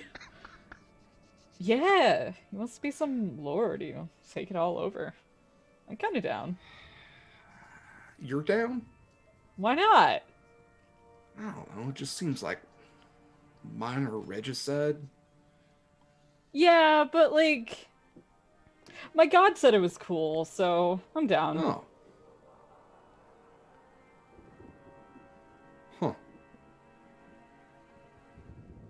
Utaka, you've given me a lot to think about in a very short period of time. I'm going to hang back and ruminate for just a minute. How do you like my roaches? Should I like keep doing this? I mean, honestly, living in a swamp, we get roaches from time to time. It's more than I've seen in a collection. I think you should make a cape out of them. I think that would be very... Cape. The cape of roaches. I will try and guide them into a...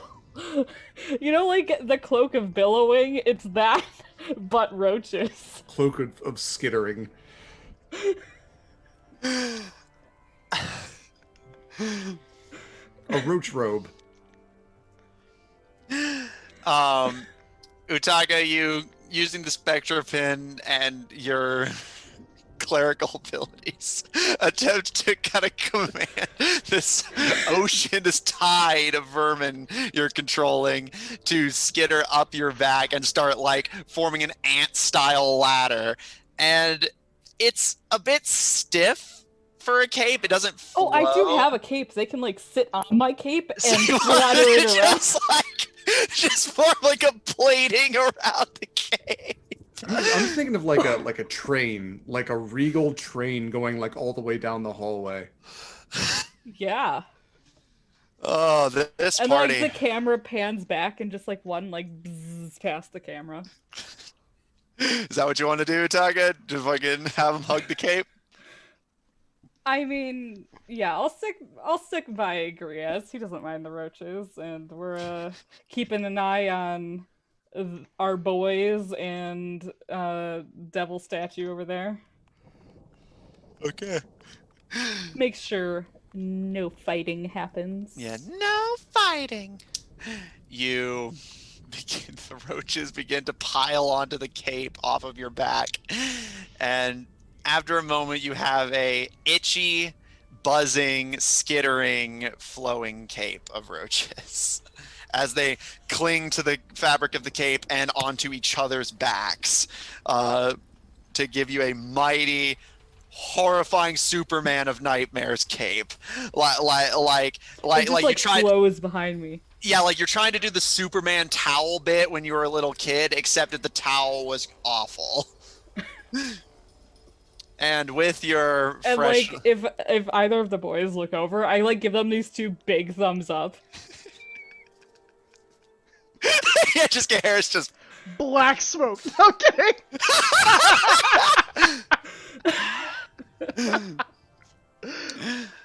All right. Is there anything you guys want to do in the castle, or are you good to head out now? Yeah, I'm bailing. I'm out. Get I'm us gone. out of here. All right. As much distance as I can put between that roach cloak.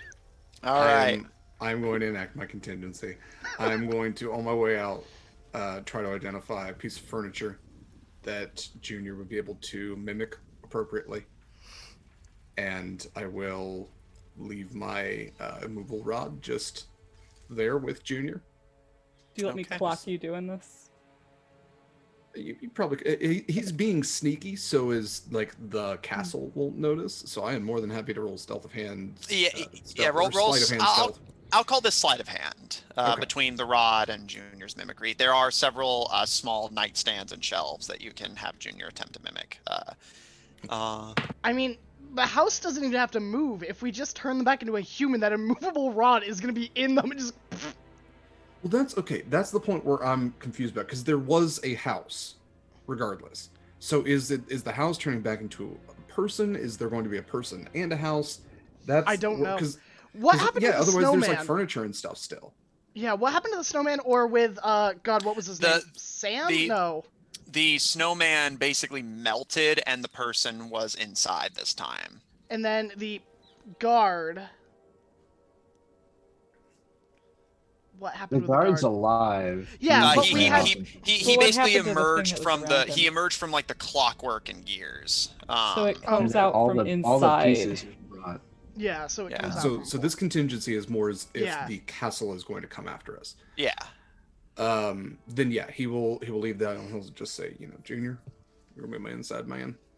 If anything goes south, you just push this button. Inside man, push the button. And what'd you roll for sleight of hand? I'm going to use a crit because I rolled a 12 plus 3, but no, Okay. I got crits. Sure. All right. Okay.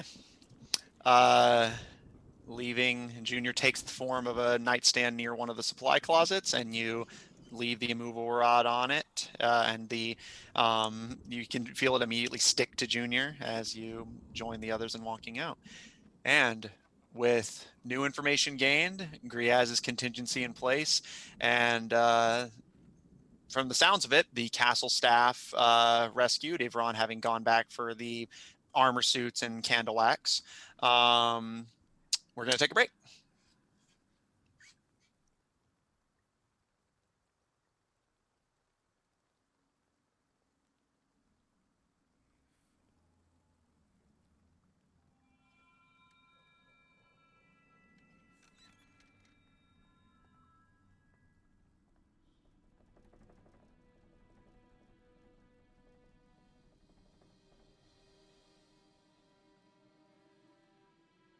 Are you Going to kidding take me? a break. We're gonna take a break, and We're gonna, Graham's just yeah. telling you I how was this just trustworthy rambling. is. I'm so sorry. I was just saying, take a sip of water, get a snack, stretch your legs, write your memoirs. Who knows? Do what you do. You live your best life. We'll be back in 10 minutes. And I'm also untrustworthy, so never trust that we'll be back in 10 minutes. I feel like I have to have that as a disclaimer these days, for reasons, I guess. But we will see you soon. So don't go anywhere.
Hello again, everybody. It's been a while. I am so sorry.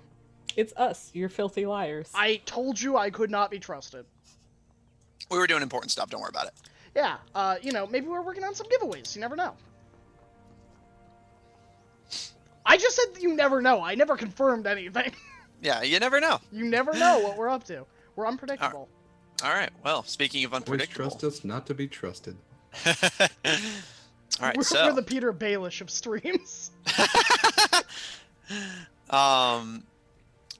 So the party has, from the looks of it, cleared any survivors, both object turned man and man turned object, out of the castle of Adam Fishburne. Garrus and Ivron have learned some new information about the potential circumstances surrounding their father and potential mysterious benefactors. And Griaz and Utaka are setting up contingencies in the event that the temperamental, aggressive Prince Fishburne does not agree to the terms. But heading out of the castle with staff and sentient objects in tow. You can see Tails is already surveying the various people and objects. Utaka, do you want to remove Aura from your bag of holding? Yeah, when all the others are like gathered there and such, he will do so. Okay.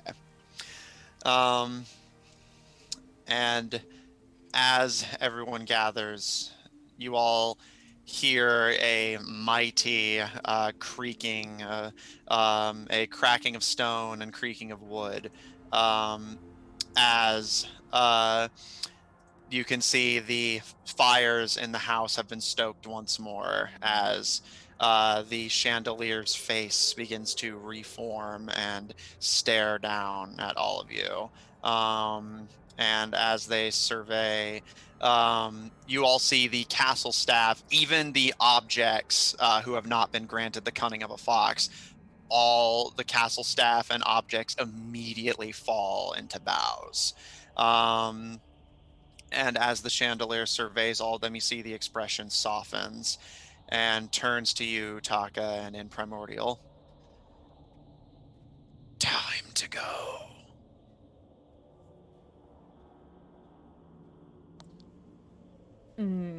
I'll look from the chandelier. It's the chandelier that said that, right? Yeah, the chandelier seems to have the actual functioning face. Okay. I'll kind of look at the staff and look up at it. Go to where the castle was. The chandelier gives a slow nod, breaking glass and scratching crystal, and the castle begins to vibrate and crack and shift as it begins to pull itself from the snow once more. Griaz, are you going to give the order? It's not attacking us, no. Okay. You all watch as the castle pulls itself out of the snow, the deep dungeons and recesses you had been exploring being pulled from the ground, as the towers, acting as its quadrupedal legs, begin to stomp, stomp, stomp, back in the direction of the clearing where the castle normally was on the map. I'm assuming you guys are just going to follow? Yeah. Okay. There's like the motley. Yeah, is all this them is following?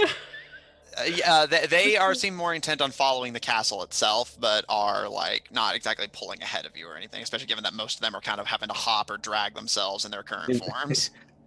Ivron will pick up like the smallest ones and maybe some of the ones that can't move fast enough. He'll like put on to Yao if he'll let him. Be like, we How do we gotta always hurry end this up in up. nightmare parades? I think that Always. Yeah, I mean, Naden is here. the fox's cunning would be dropping, I assume. It's been, Oh like, Okay. long. no, I can feel it. TikTok. The clock, for their part, as you can feel the spell and your concentration on it wear, Utaka, you can see the clock turned man. Their expression kind of simplifies and their eyes lose focus, but they do continue to follow, almost instinctively following behind the castle. The only movement you've seen them make consciously when they weren't granted that cunning. As the freshest nightmare parade continues, I'll say Yao seems uncomfortable carrying them, but does relent. Although you can see their hackles are raised, and they seem really they do not seem fond of the staff now that they're seeing them. If Ron's just as uncomfortable with all this, like he's like, "Come on, man, we're almost done. We got this." And he'll say that to him like telepathically. Yeah, Yao kind of shakes their head and seems a little grumpy, but continues on.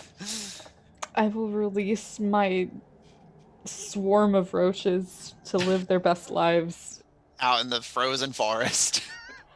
I'll tell them, hey, there's like a town that way. And with that, the roaches scatter and begin to all make their way to form a brand new pestilence in your wake. All right. You'll ever think about how we're the four horsemen? No, not really. All right. Yeah, we got pest, we got plague, we got pestilence. We're about to have conquest and possibly war. Now all we need is Regina to be hungry, and there you go. That's everyone. All right, so as you guys fall, it's about late afternoon by this point. The sun will be setting soon, and the forest grows colder, but your march does not cease. And eventually, Castle Fishborn arrives at the clearing and settles itself in the area where the path you guys had followed to find it in the first place would have led you to it had it been its original place. And whether in his current state he understands it to be so, or simply potentially anthropomorphizing the sentient house too much, it settles itself down with a gravitas, a sense of finalism. As the dungeons dig back into the crater they had once inhabited, the towers nestle and reform back to the rest of the castle, and the fires in the depths begin to ebb and eventually fade as the last puff of smoke exits the chimney. And the chandelier looks down at you, Taka, and in Primordial as you all form up and the staff bows once again. Release me. Is Tails with us? Yeah, Tails has been following.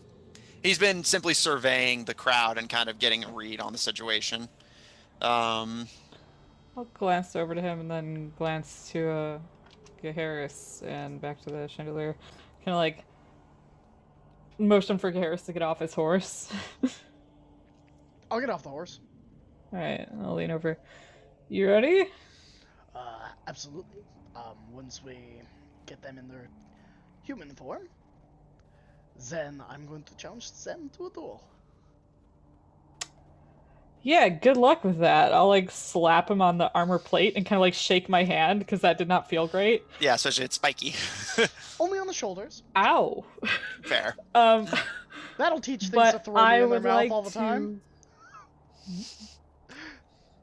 I would like to cast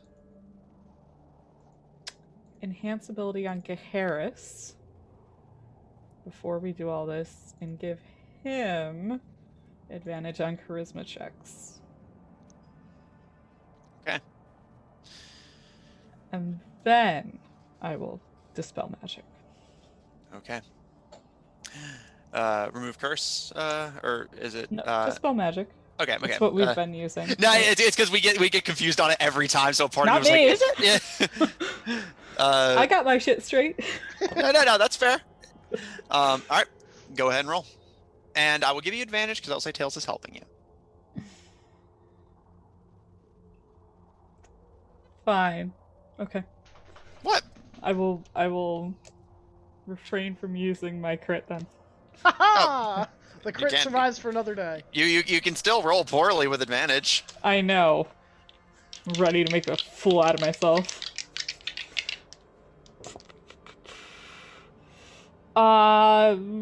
What's the plus to it? It's 10 plus your, I believe, Spellcasting? spellcasting modifier.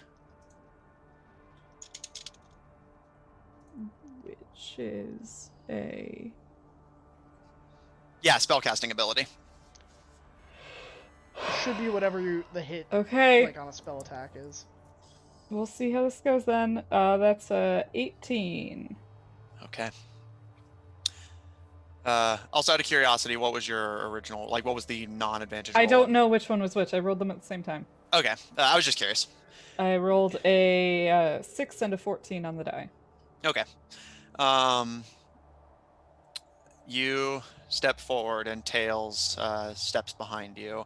The mage hands at his wrists flexing a bit as the chandelier slowly begins to lower towards the ground, chains rattling. And the staff all wait with bated breath as the two of you approach. And the two of you together begin to channel dispel magic into this castle. Whether it's due to the size or the complex and ritual nature of the magic, you initially feel that it's not going to spread far enough or take enough hold, but with the two of you together, the arcane energy is able to flow through enough where after a moment you can actually feel the energy you channel in just go off up the chain of the chandelier and like almost like spread across the house itself. And there's a pause before you see a crack run up the chandelier, and you feel one of Tails' mage hands on your shoulder kind of nudge at you very slightly. We may want to step back. Yeah, that sounds best. Guys. I step back. Oh, the As tower's you- falling. Oh no. As somehow just falls in such a way, like launches off and torpedoes directly to Vale Bright. What? Oh my God. we Okay, should have seen this coming. Oh god, it was so obvious. Ah, blasting away again. Yeah. There's a. I believe that was in Sun Tzu's Art of War. Launch castles at your enemies. As you all step back, you see more cracks begin to run up the chandelier before finally the face of the prince smooths out and vanishes, and the chandelier shatters. Broken glass and crystal scatter like shrapnel into the surrounding snow. And even though all of you step back, you can feel some of it like pelt at your feet or like slightly against your armors. If you had been standing up close to that, you definitely could have gotten hurt. But as the powdered glass and crystal begins to clear and fall into the snow, you see below a now limply hanging chain standing empty is the crouched and huddled form of Prince Adam Fishburne, a young human man in his 20s. Long auburn brownish red hair down to his shoulders that curls slightly once it meets them. His face is rugged and rather handsome. Bright, innocent looking blue eyes. And currently wearing a blue suit, not like a pinstripe one, but like a one of nobility, blue with white insides and golden trim. Almost like you would almost estimate this uniform to be military, and it seems a little too big on him, but as he slowly pushes against the ground and rises to his feet, you can see he has something of a deep tan. And as he finds his footing and stumbles a little bit, he places a hand against his chest and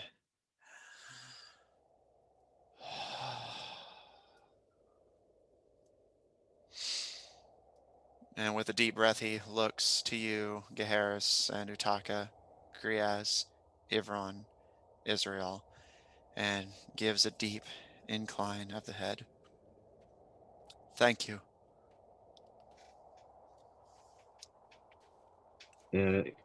Ivron bows low. I don't know if anyone else does, but he does. No. Nope. I give a cordial, if stiff, bow.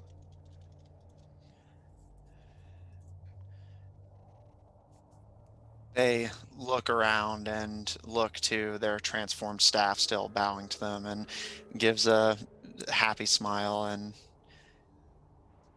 would it be possible for you to do the same for my staff?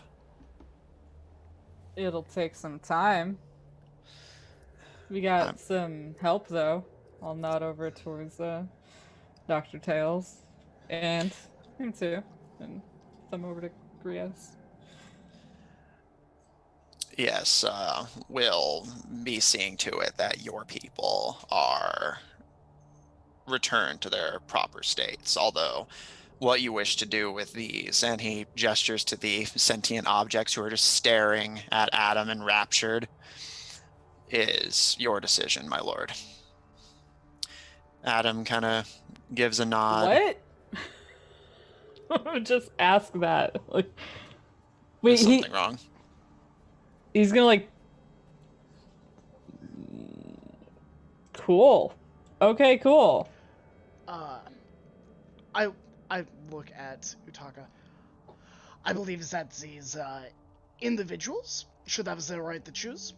Yeah, they're like alive. They like, are not slaves. Conversation with us earlier. Now we're just gonna like kill them. Adam raises a hand and just, I have no intention of harming them. Can you explain to me exactly what they are? Hey, Grias, you were looking at them, right? To the clock. Yeah, I'm gonna go up. Come here, but I'll just put like my arm around a little too familiar, and just kind of like pop the goggles on him. Now you see what you got here is your grandfather clock, candelabra. That little one over there is a teacup, and I'm assuming that is the mama teapot. So your possessions are now. I don't. Do they still belong to you? There's a lot of very existential questions that we're all kind of grappling with right now. So the people of this castle don't belong to me, but I would be more than happy to host them. And he kind of lifts the goggles up and looks at them properly, and just, I assume they are not taking it well. Their new forms. They're just kind of struggling. And I don't mean to imply that the people belong to you, but I mean to imply that these were possessions that belong to you that now are people. So they're like people, though. They are now people. They have the potential to no longer be people. That is what is now on your shoulders. I will simply host them at my castle if you think that would be an appropriate environment for them, although perhaps your organization would be better suited to bringing their minds to an equal state to our own. That's fair. You got a big library or something? You just teach them to read. I do have a library. I do not know if that vile person defiled it, but I do have a library upstairs, yes. I'm going to go out on a limb and say she probably did. I know a bird person who used to just be a bird. Maybe he'd have something to say about all this. He kind of tilts his head, seeming good-natured but kind of confused. And I'll also say, agree, as you notice, he does not seem discomforted by your display of familiarity. This season, Polly. Taking everything in me not to pick his pockets. Is there anything I can do for all of you? I have quite the collection of magical items that I would be willing to part with from my stores. I, of course, would be willing to pay for your services, and you are free to stay in the castle If you wish, we have quite a few guest rooms that are likely going unused. Lord the Fishborn, if you will. In the name of House Blackmont, I challenge you to a Blackmont. duel. There is a deafening silence for a moment. Oh, I know, because I'm gonna keep talking. Your negligence allowed not only the people of your own country to suffer, but the travelers traversing through the location of ground, your denizen. On top of that, you lacked the strength or the needed stability to prevent this. I understand that you were targeted first. That could not be avoided. However, you and your subordinates had the inability to convey the,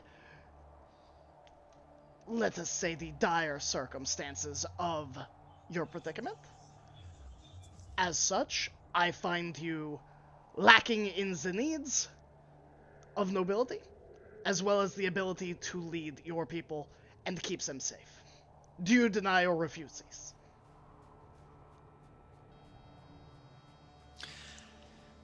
The deafening silence continues for a moment longer, and you immediately hear, most of which you can't understand as it's a lot of primordial, but outrage from the staff. Even Utaka, you're like struggling to parse it, but it's a lot of like, how dare yous and indignant like yellings in the prince's defense. But he holds up a hand, which Griaz, you kind of like internally like, whenever you see his fingers are covered in rings as he holds up a hand to silence the staff.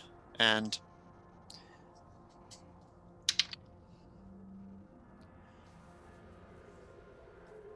I do refuse what you're saying. My staff has been working to ensure that I become fit to rule as quickly as possible, day in and day out, since the death of my father. And because you have the strength to slay an opponent that caught me off guard in an ambush, you think that that makes you a more fit ruler than I? I do. On top of that, I think that you lack the strength for what is to come. You are, from all I have heard, you are kind. That is not a bad thing. But how many years, how many months, how many weeks, how many dead need to pile up before you are ready? You don't have the time anymore to languish behind the platitudes and the one day I will be ready. I would like to like thaumaturgy, a little like rumbling ground as Gaharis is talking. Oh yeah, and I like- believe Utaka has the gaslight too. Mhm. Yep. If that Yeah. was for if they started becoming hostile, right? Yeah. Okay. Would I clock the thaumaturgy? Yeah. Okay. You see his like then- fingers like just like really low, just like wiggle a little bit. Okay. I am going to add to that little druid craft and just kind of add just like some wind and also the smell of like burning. Like ashes from a war fire. He looks really fucking epic, okay? Yeah, Harris, make me an intimidation check. Of course. I'm gonna roll a nat 20 on it. I do have advantage, but I do have 2 crits. Yeah, and given the circumstances, I'll say that's fair. Yeah, 26 total.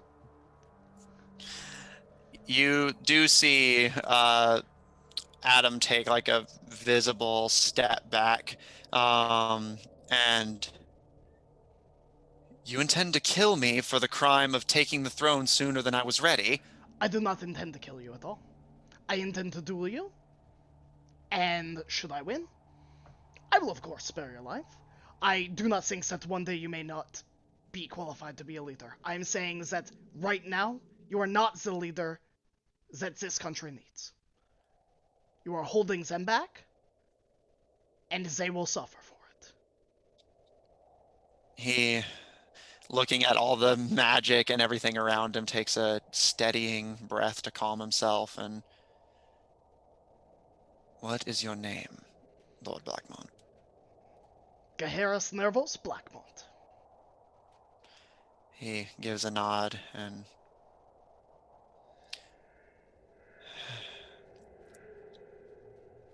he kind of nudges his way out of your grip, Gria, seeming a little more discomforted with the magic being like thrown around. I was gonna say, Gria's like dropped the armor on the shoulder as soon as Gahara stopped talking. He has stepped behind him. If this lord has stepped back, he has stepped back into Griaz, all fucking 7.5 feet of him. Yeah, he kind of like jolts a little bit and like steps forward and kind of looks at the group kind of slowly surrounding him and takes another steadying breath and turns to you, Garrus. And to his credit, you can tell he's terrified, but like straightens his coat and tries to maintain dignity and pose as much as he can. Before he speaks, I will give you one chance. If you revoke what you said earlier and you wish to simply abdicate now, there will be no honor lost. But that is your choice, my lord.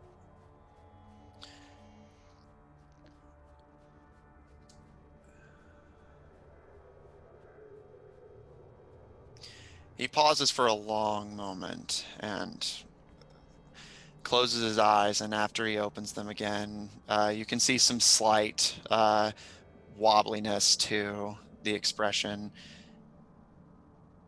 Gaheris Nerthos Blackmont. Is it not possible to simply have you and your allies act as my advisors to show me what it is you find I'm so lacking in, rather than simply take it by force? I doubt your father prepared you to lead before his demise any better than mine. The individual who caused all of this is a pawn on a chessboard. I do not have the time to train you, to inform you, when there are so many other places that need us to remove these threats. I would advise perhaps you take a opportunity to train with the GSIA yourself, away from advisors who, of course, can teach you politics, but say know very little about the true foe.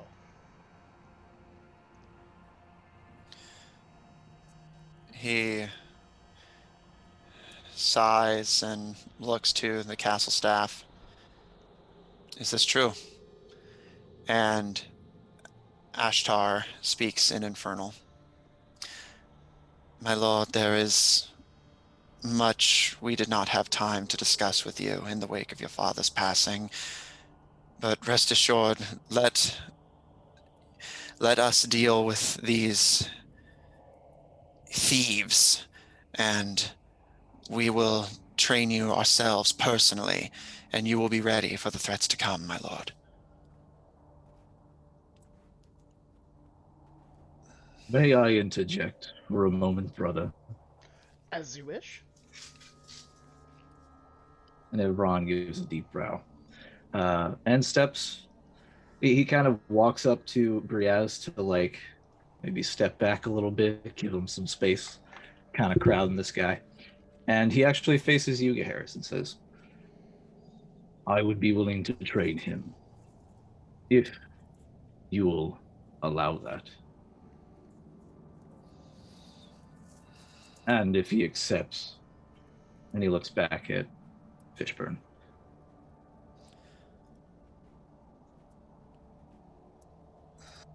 He closes his eyes and thinks for a long moment. Avron, make a persuasion check. And Garrus, are you like what's Garrus doing? That's a great, wonderful question.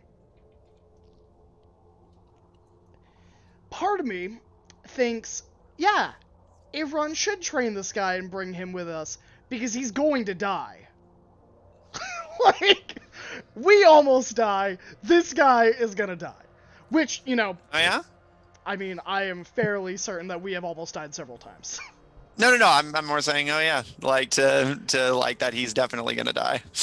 Like, it is gonna be very difficult to keep an NPC alive from a mechanical standpoint. If I- we don't Yeah, treat him yeah, wrong. yeah. If we forget to keep our eyes on him, of course. Yeah. I don't see an issue with that. All right, everyone, roll persuasion with advantage.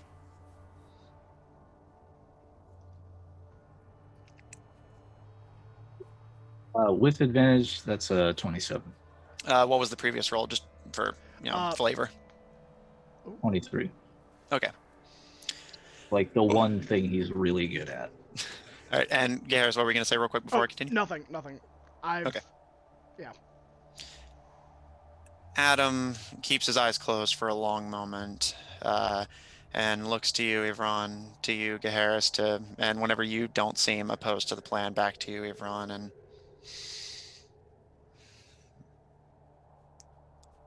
and I suppose that you would want yourself or him to rule while I undergo this training?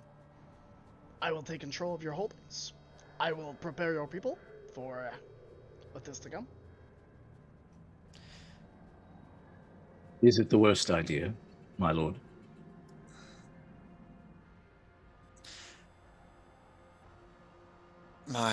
And he nods to the castle staff. My people are well equipped to run things while I am away, if you would allow it, Lord Blackmont. They are well trained, having worked in this castle since my father's time and his father before him. And understand, Lord Blackmont, that if you attempt to depose me, whether it be through the manipulation of honor or through my head, and he nods to the castle staff again, I will no longer be able to control them, and what happens next will be on your head. You have saved my life, and I wish for no harm to come to you. But these are the people that my father trusted to protect these lands. We needed no armies, no soldiers, beyond what my servants commanded, and I would prefer to keep it that way. But am I to understand, Lord Blackmont, that this is a desire to establish something of a stronghold, whether for your own benefit or against the enemies to come? It is. If you would allow me to... And he turns to you, everyone. What is your name? Ivron Blackmont, my lord. He gives a smile when you use his title and gives you a nod. If you will allow me to train under Ivron Blackmont, and you can see he's kind of like looking between the two of you, trying to figure out what's the relationship here, but seeming to ignore it for the time being. If you would allow me to train under him, I can promise you the loyalty of my servants and their armies in the battles to come. All I ask in exchange is that they are allowed to retain control over my father's lands, even if I am to lose control of it myself. They have served my family loyally, and they do not deserve to suffer in poverty for my mistakes, or the failings you have perceived and projected upon me. I will make you a different deal then. You have a month to train under everyone, and then we will do all. To see how fast you can really learn. Should you succeed, you will have proven that you are a leader worthy of your lands, your titles, capable of facing what is to come. If you lose, it will prove me right. That there is not enough time for you to ever become the man your father was. and I will take control. Your followers, your bannermen, will be treated like family. As equals, I will not make anyone suffer. As no one should suffer for the failings of their followers. You can see the servants immediately going to argue, but Adam holds up a hand and nods for you to keep talking. And when this is all over, when the enemy is defeated, you may come back for your lands. And you expect me to believe that you will simply hand it over? I can help with that if you want. You want me to Oh, do that no. thing? Harris? Yes. That would be most wonderful. I'm gonna do a thing. It will help all you be truthful. You can, like, choose to let it happen. And I suggest you choose to let it happen. I have no intention to be dishonest with the people who have saved my life. Well, then you can be assured that they're doing the same thing. And I will cast Zone of Truth on surrounding all of them. All right. Do any of you resist? And if you resist, only you know, correct? Only I know.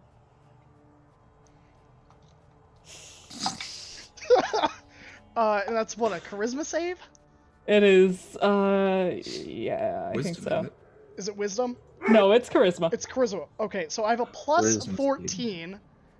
So you literally can't fail. There's no way I can fail this. You have to willingly fail If to you're- fail this. If you're in the vicinity of Ron 2, there's like another. Yeah, there's no way I Five. can fail this. I have like a There's no plus way you can fail. 19 to this roll. So you can lie your ass off all you want. Yeah. 21. Everyone else will think it's the truth.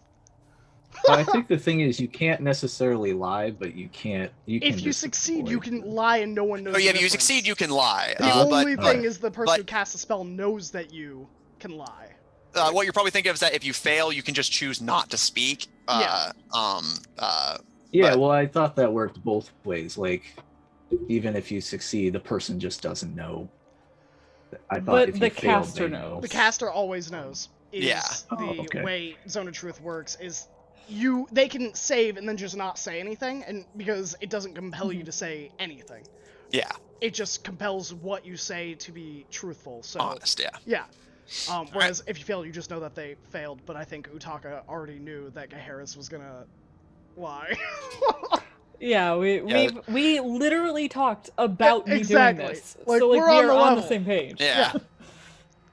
I want to, Uh, from behind, I put my hands on his shoulders, and I'm going to cast Primal Savagery. I'm not actually attacking, but it elongates Griaz's claws. Oh my god! So while he's doing that, he says, "Why would you want him to hand it back to you? The whole point of training you in the first place is so that you can finally fight for what's yours. You have not bled for your people, and you are not prepared to bleed for them. You want it back? You can fight for it back. That's the point. Plenty of cultures in this world got a thing where if somebody ain't fit to rule in time of war, they put somebody in charge who is. You are in a state of war, son. Do the smart thing. Go and be better. When you come back, you can earn it." Did you choose to fail, Grias? If you're Oh, in he the- sure did. Yeah. Okay, cool. And did Tails? He I looks also up wanna to know with you. Tails. Tails did allow it, so yeah, Okay. he chose Okay. to. No, I'm sorry. I misunderstood what you were saying. Gria succeeded on being able to lie, but I don't think Okay, he was cool. necessarily lying in that. Yeah. And Griaz, Adam kind of looks up to you, and to his credit, he actually doesn't seem unsettled by your display, and he does seem to be taking in your words, and gives a nod, and you can see him kind of like taking steadying breaths every so often to stay calm, whether out of anger or fear, it's unclear, but I will say that you're right that I have not bled for the people of this village, but you have to understand The war I knew us to be fighting was a war that I refused to let my people die for.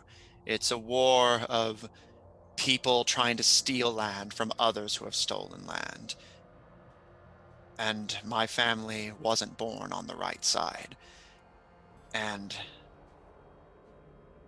I don't think the Bluefield Alliance would accept if I were to fight on their behalf, nor would I expect them to. But I certainly will not serve the Empress and kill people with families and children because they are trying to defend themselves. If I had Zen. known that this enemy you claim to be rising in the shadows was there, I would have been preparing to fight that war.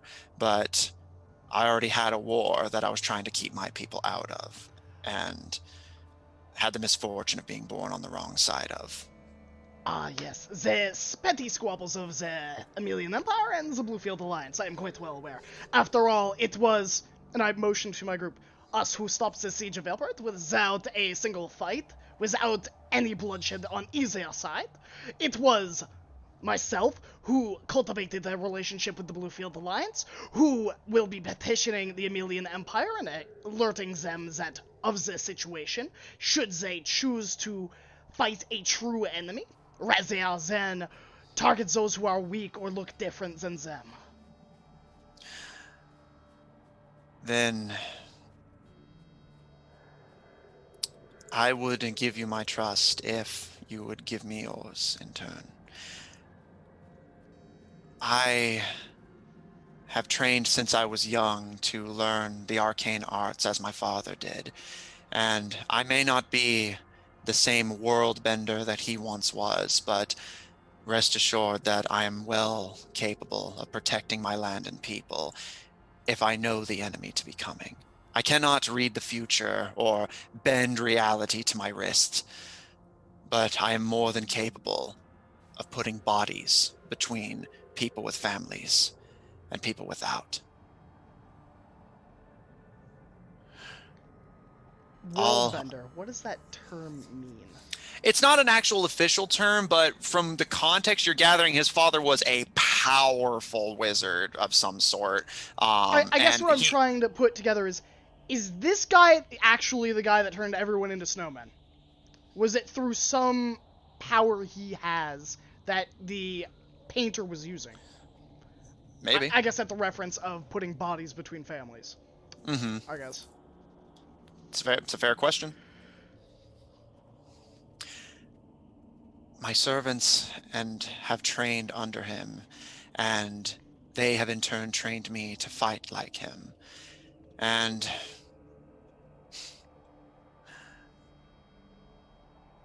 you are mighty warriors yourselves. I have loose, sloppy recollections of the events of the past few months, and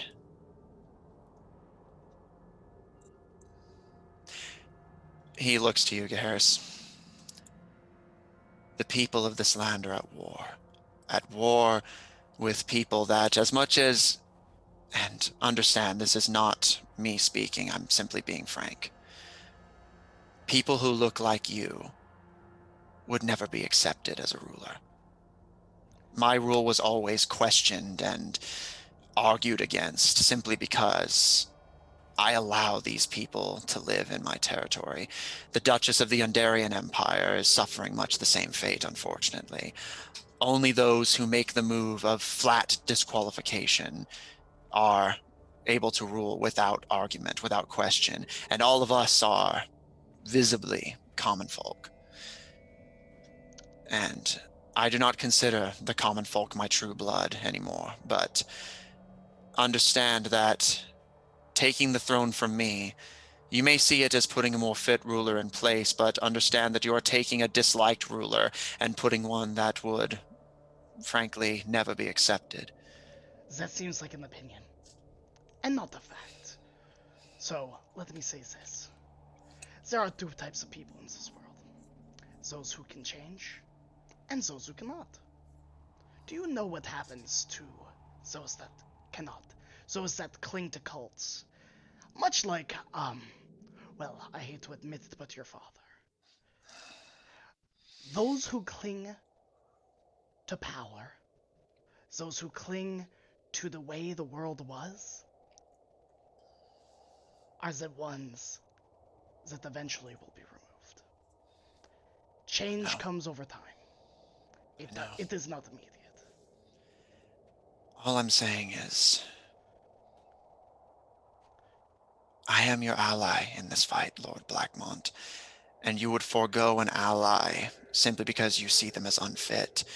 I want to be someone that can be fit to rule. Then I train want to under be. Evron. I And will. perhaps But may I ask you something? Unrelated, but something you just said reminded me. This Villanova person, they came to my castle. They said they knew my father. Do you know anything about that? why don't you ask your advisor, who so cleverly told me about this? And I pull out the Cult of Red Sight locket, or amulet. You can see he definitely recognizes Oh it. yeah, and I'm gonna use that to raise the crowd. So I am sure that you are aware that your family has dabbled with these people who meddle with their ways of magic, that do, and I motion to the house, and all of his followers do this.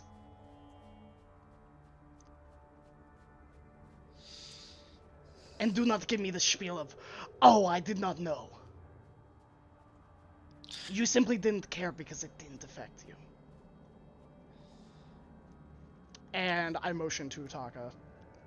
And I'm literally going to just turn my back on him. And I think at this point, this is me trying to persuade the crowd. They see me under a zone of truth, so they would assume everything I say is fact. Which, kind of, you and Utaka, Griaz, Ivron, Israel, all looking over the crowd. The objects don't really seem to be taking it in, more just acting instinctually, of course, but the servants don't seem surprised. And Ashtar speaks up in Infernal. I swore to you that if you restored my form, I would tell you everything you needed to know in exchange for my lord's safety. It was a familial tradition of sorts, one we are not proud of.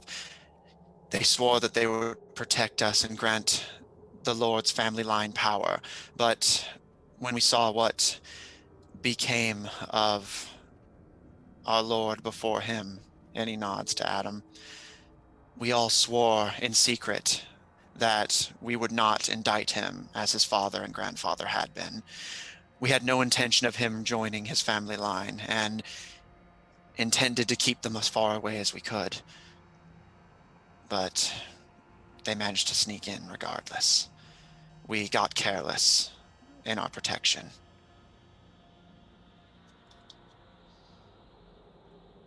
How illegal is working with the Cult of Red Sight? In just general. I mean, The Cult of Red Side is not a super publicly known entity at this point, and most of their activities are only recently coming to light. So you can imagine it definitely would be a bad look. But basically, it's not necessarily working with the Children of Red Side is in and of itself illegal. It would be more like that. Definitely is a dangerous position for a already unpopular noble to be in, to be discovered working with someone who has recently been discovered to be a dangerous organization. Yeah, I mean, I just figured, like, Veilbright, having known that the Cult of Red Sight literally threw a dragon at their walls, would have just been like, yeah, we're at war. Well, no, yeah, and that's being considered the active state, but it takes, remember the time period. It takes time for news to spread. But, I don't think I respond to that. Like, I don't... They've incriminated themselves. They've basically confirmed everything Gaheris has said. Gaheris will just say, I have nothing left to say. You have been exactly how I figured you would be, quite honestly. And let me just say, your people will be much better off. And I'm gonna turn my back, and this is me trying to motivate him out of anger to attack me or strike at me.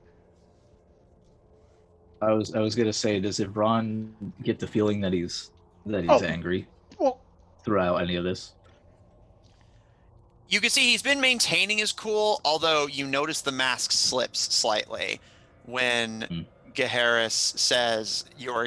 It seems he actually doesn't even care when he's insulted. He cares when from his perspective, Gaharis insulted his servants, and you can see him visibly like flexing his fingers, and you notice a few of the rings on his fingers start to glow slightly. Yeah, Ivron's gonna put his hand on his shoulder and be like, don't do it. Not now. He takes a steadying breath.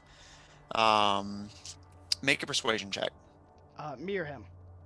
Ivron, to see if he can calm him down, because he seems pretty upset at Gaharis insulting the staff.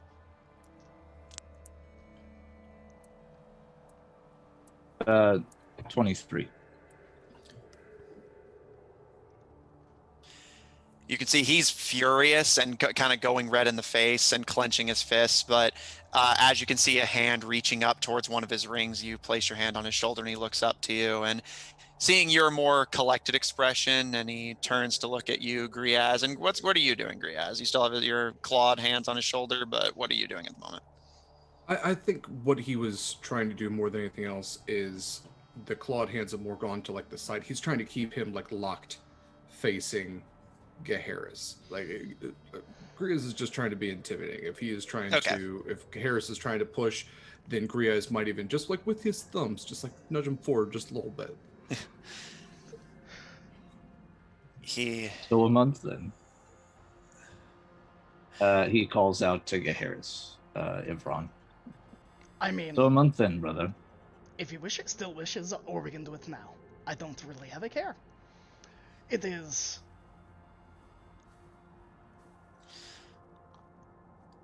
not Well surprising. then, my lord.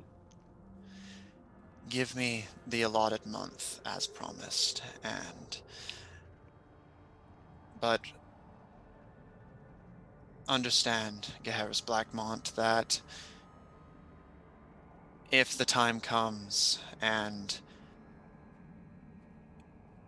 either way, you, in making this decision, will have lost an ally. My servants will refuse to follow you. And in fact, I will have to order them to not throw themselves on the stake at my expense. I would think have you had my overestimate armies. yourself. With all due fucking respect, they can fucking try. I would have had my armies follow you, Lord Blackmont. I just want you to know that.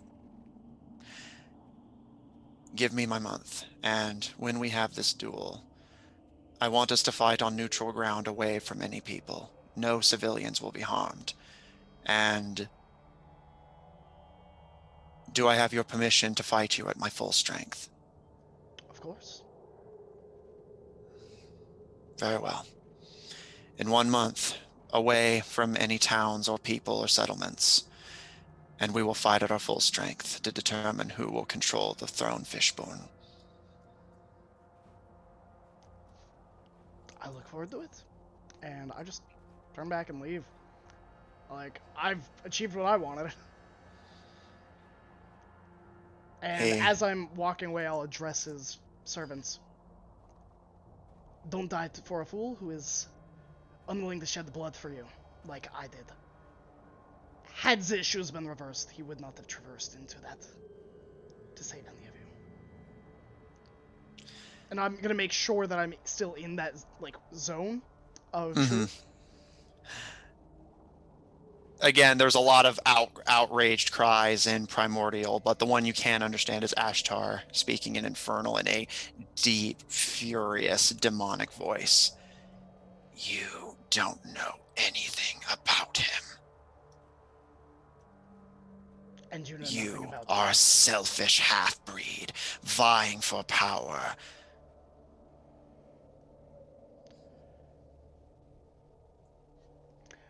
Perhaps. But perhaps a half-breed vying for power is what's needed. I wouldn't expect someone who sells their loyalty so low to understand. And I just leave. they watch you go. There's definitely the sense of anger.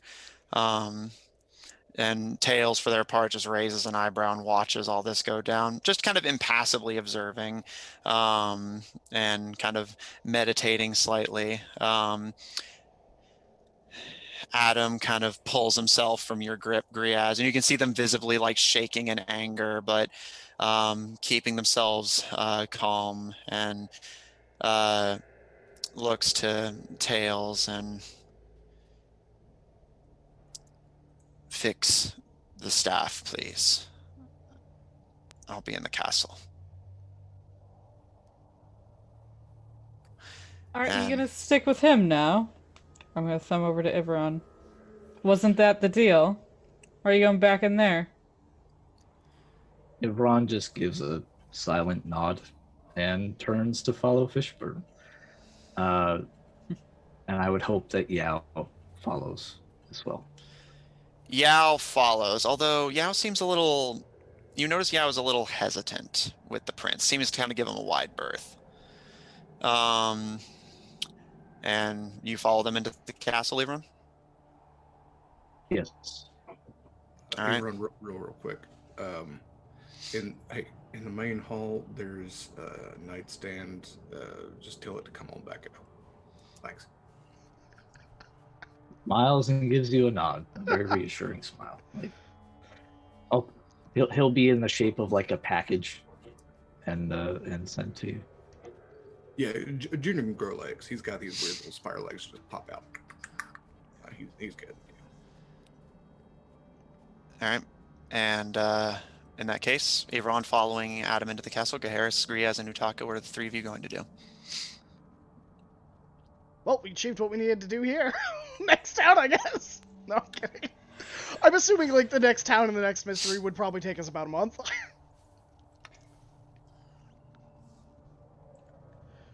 I think we need to talk about this, but Yeah, maybe go to the tavern. before we go, I'm gonna nod over to Tails. We can handle a little bit of this right now, yeah? Indeed. Although I can take over if you need the rest, but I would appreciate an extra set of hands. Yeah, I can I'll- offer two. Thank you. You ready for that today? I got 2 shots of it, so yeah. All right. Gaharis, what are you going to do? I'm going to the tavern. I have Naden. Firstly, I'm gonna check up on the woman whose leg was damaged. Okay, so Who Naden had brought back Yeah. to. mhm. Okay. So I that's mean, where I I'm would going. want to go back there with you. It's just like I can throw off 2 casts before Yeah, I go. I mean, I'm probably like fixing the bridle and like fixing the saddle. So like, Okay. it takes 18 seconds to cast these spells. Like, I'm not gonna have left in that time. Yeah. Okay. All right. So I would like to try to cure. How many slots do I have left? 2 people We that can get are 4 not. between the 2 of us. Yeah. Yeah. I will not be reversing the object people. That Yeah, terrifies it's not me. priority for me either. Yeah, that's valid. Also, not Ash yet. He can suffer for a while in that form. Okay. And I'll say between the three of you, Griaz, Utaka, and Tails, and since you're taking your time, you're not particularly in a hurry, I'll say that you, for 5 people, how many spell slots do the 2 of you have? I have 2. I have Griaz? All right, so yeah, I'll say you'll burn the 2 spell slots, but I'll just say because you have time to like really focus and you have Tails backing you up, you'll be able to knock it out easily enough. Oh, that's super convenient because I rolled a 1. So yeah, Really basically I great. would have given you advantage. So and that way you don't have to so we don't have to sit here and have you guys rolling like 8 times. Yeah, that's fair. And one by one, Tails taking over for Ashtar, the people begin to return to their proper forms. The doll taking the form of the revealingly clothed, beautiful woman you had seen, Griaz, now a more slender, outstretched form, now that they are not compressed into the doll.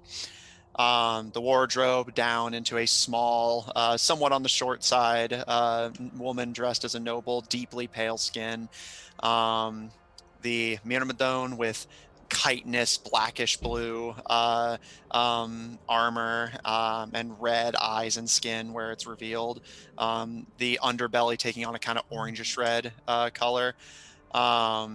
And finally, the dark elf that was able to be saved from the candlewax golem.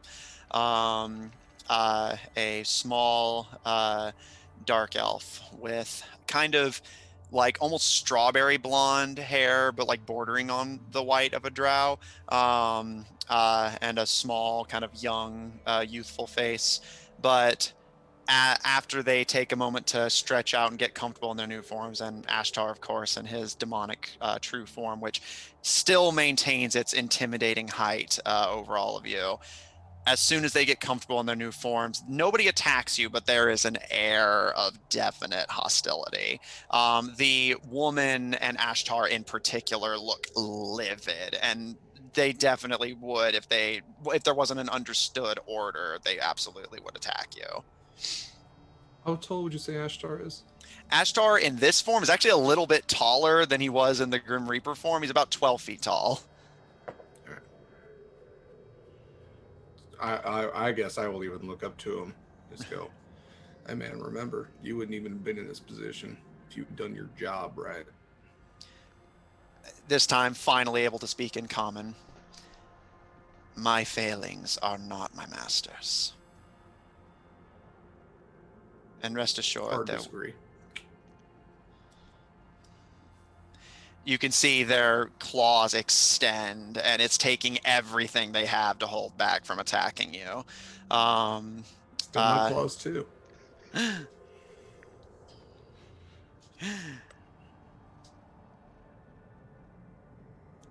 I will ensure that the prince's recovery goes smoothly. We'll be back here to like pick him up in a couple days, because then we gotta go elsewhere and do shit. Understood. They all begin to walk towards the castle. The revealingly clothed woman, Aura, practically growling as she passes you. The gothically dressed woman gives a wide smile, and you can see sharp, massive teeth. And Flash my little pointy teeth back. And the Myrmidon flexing their claws, and the dark elf appearing to be a woman, rather on the young side, gives a crack of the neck, seeming deeply furious, but holding it back better than the rest of the staff are. But they do at all of you as she passes by. Did no one like us even a little bit? No. Well, guess the castle's gonna be under new management.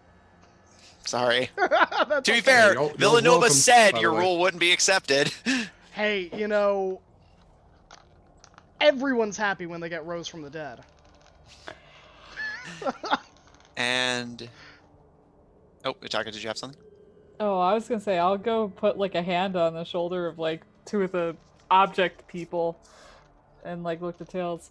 Do you want to bring these ones back? I suppose it would be best. This is unprecedented. I'm sure the research department would be delighted to take a look at them. That is like exactly the word that I was thinking that it was, but I don't fucking know what it means. Rest assured, this does raise some interesting questions. I'll admit I did not expect this to some degree, but rest assured. I kind of wonder what Polly would think, huh? It's an interesting thought.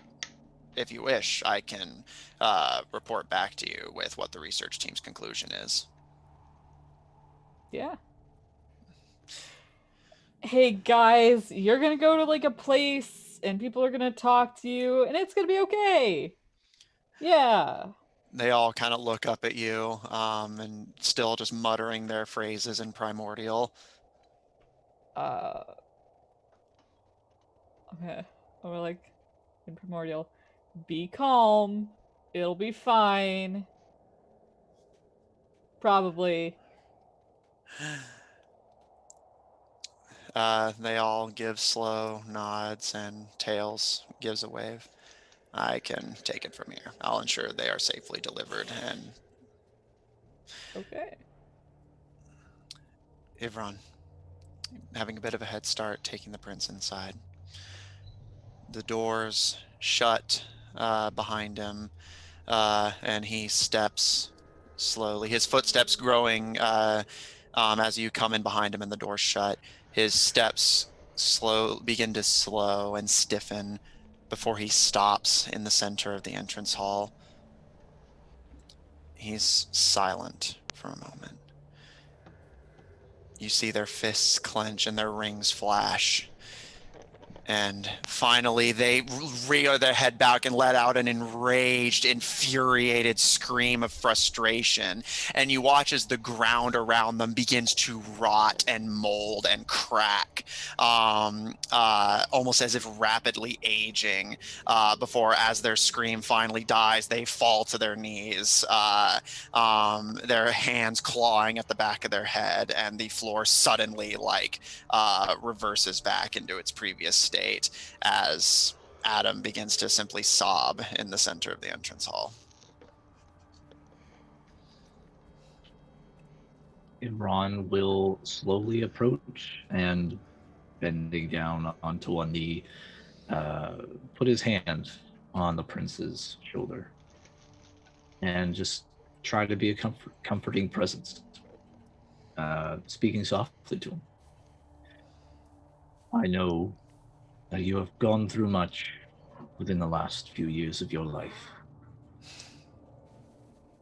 But it is not without hope. I stepped in today to honor the friendship between our fathers. And I think that that bond can still yet be strengthened. My brother does speak the truth. You are not ready to rule, but you will get there. But you have to let go of the things that pain you so.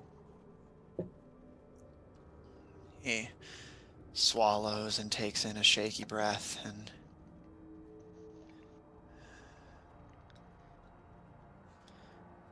my father spoke highly of Lord Blackmont, and I don't know how much of a comfort it is, but as far as I knew, he grieved when word of your father's fate reached us. It gladdens my heart to know that my father was thought so fondly of. But he wipes at his eyes and pinches the bridge of his nose, and my family's ruled this land for generations. And one night of letting my guard down, one secret I neglected to pry my servants on, is about to cost me all of it. Sometimes that's all it takes. But it doesn't have to be for naught, as I've said. Come, we must train.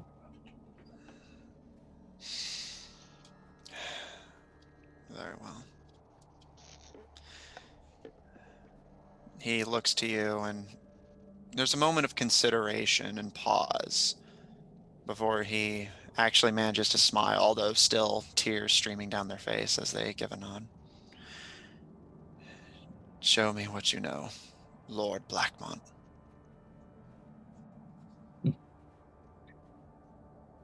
Did you want to do like a montage, or did you? How do we want to do this? Yeah, I mean, We're just I gonna think play I'll Make a Man Out of You. Mr. I'll make a prince out of you. I'm never gonna smite enough. Say goodbye to those who served me. Boy, I really wish that I knew how to lead. But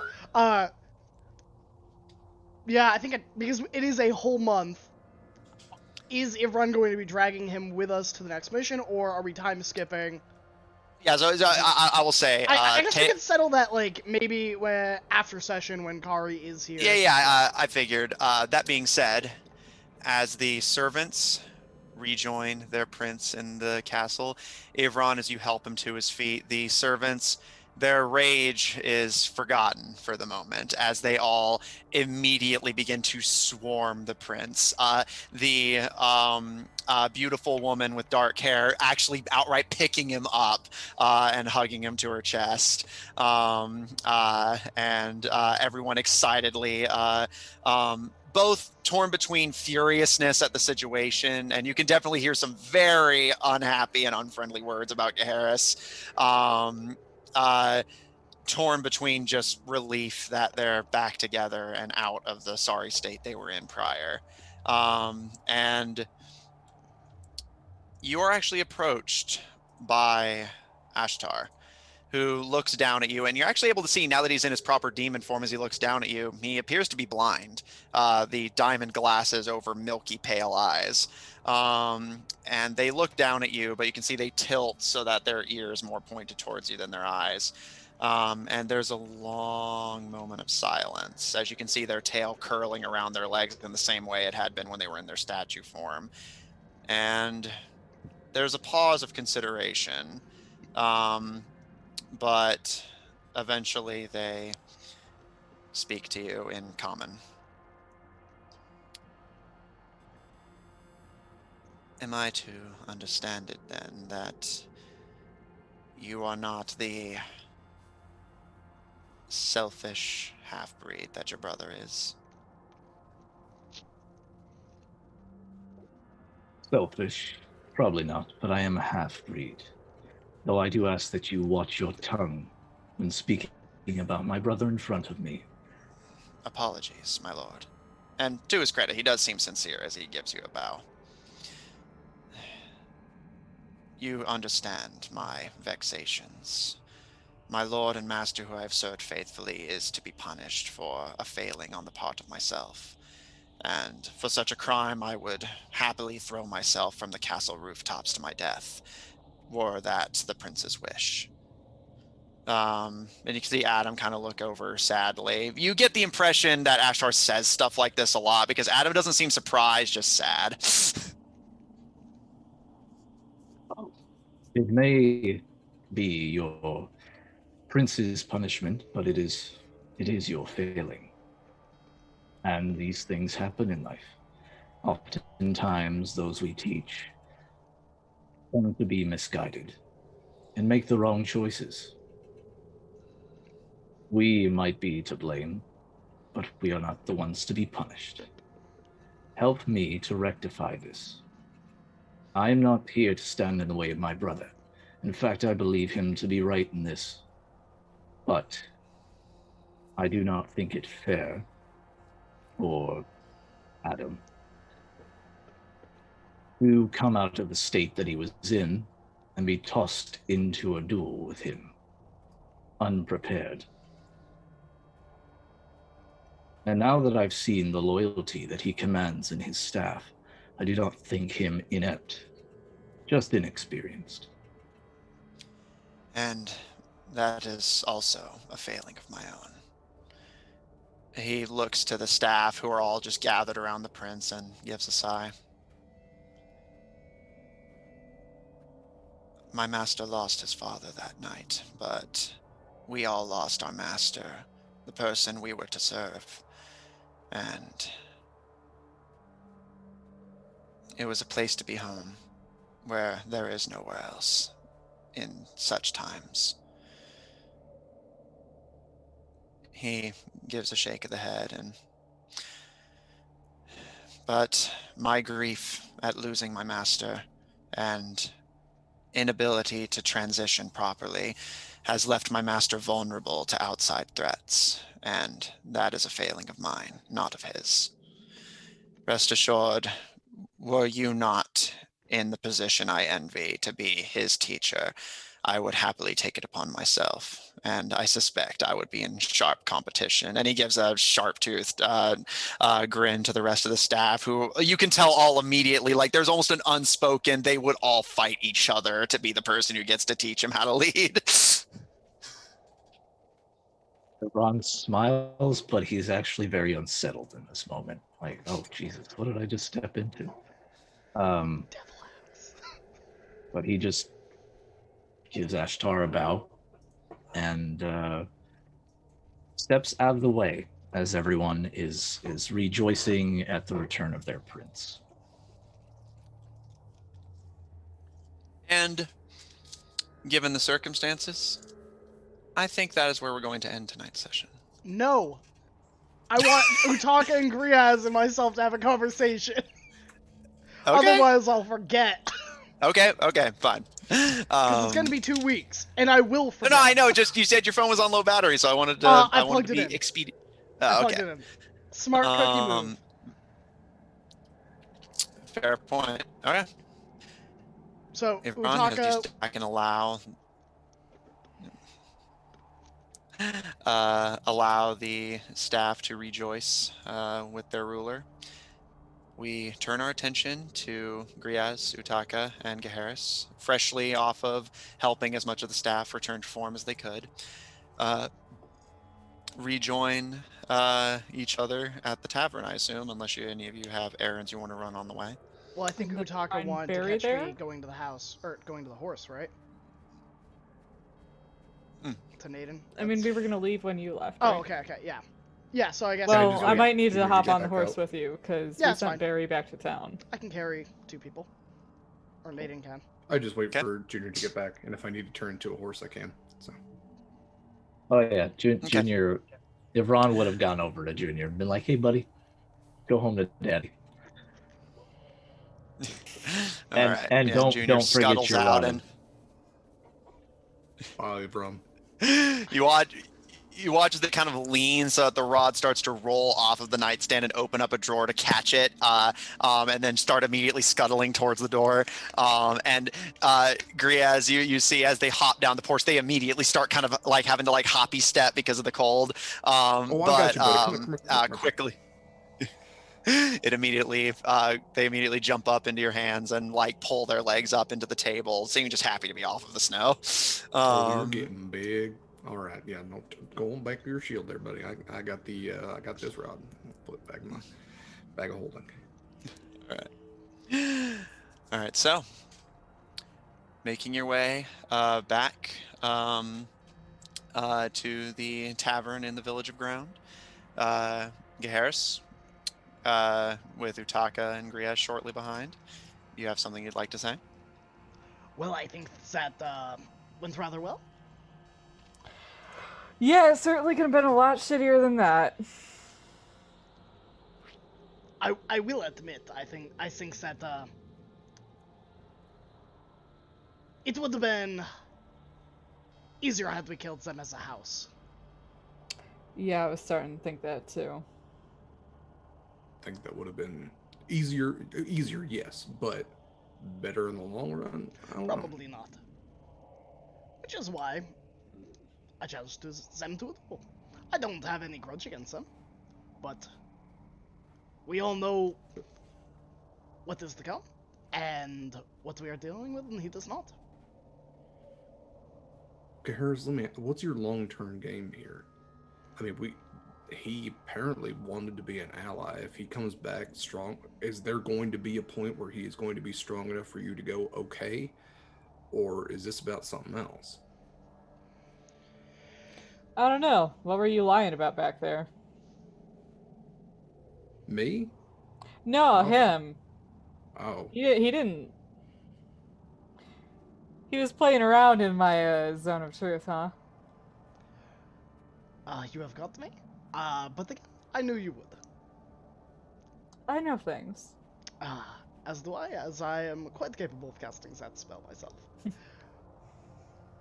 But there are several potential things that could happen.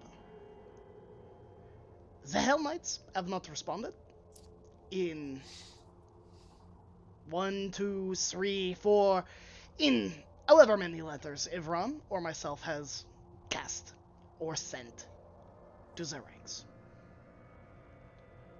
They and the Million Empire are two of three forces that oppose the Cult of Red Side. Now, what have we learned?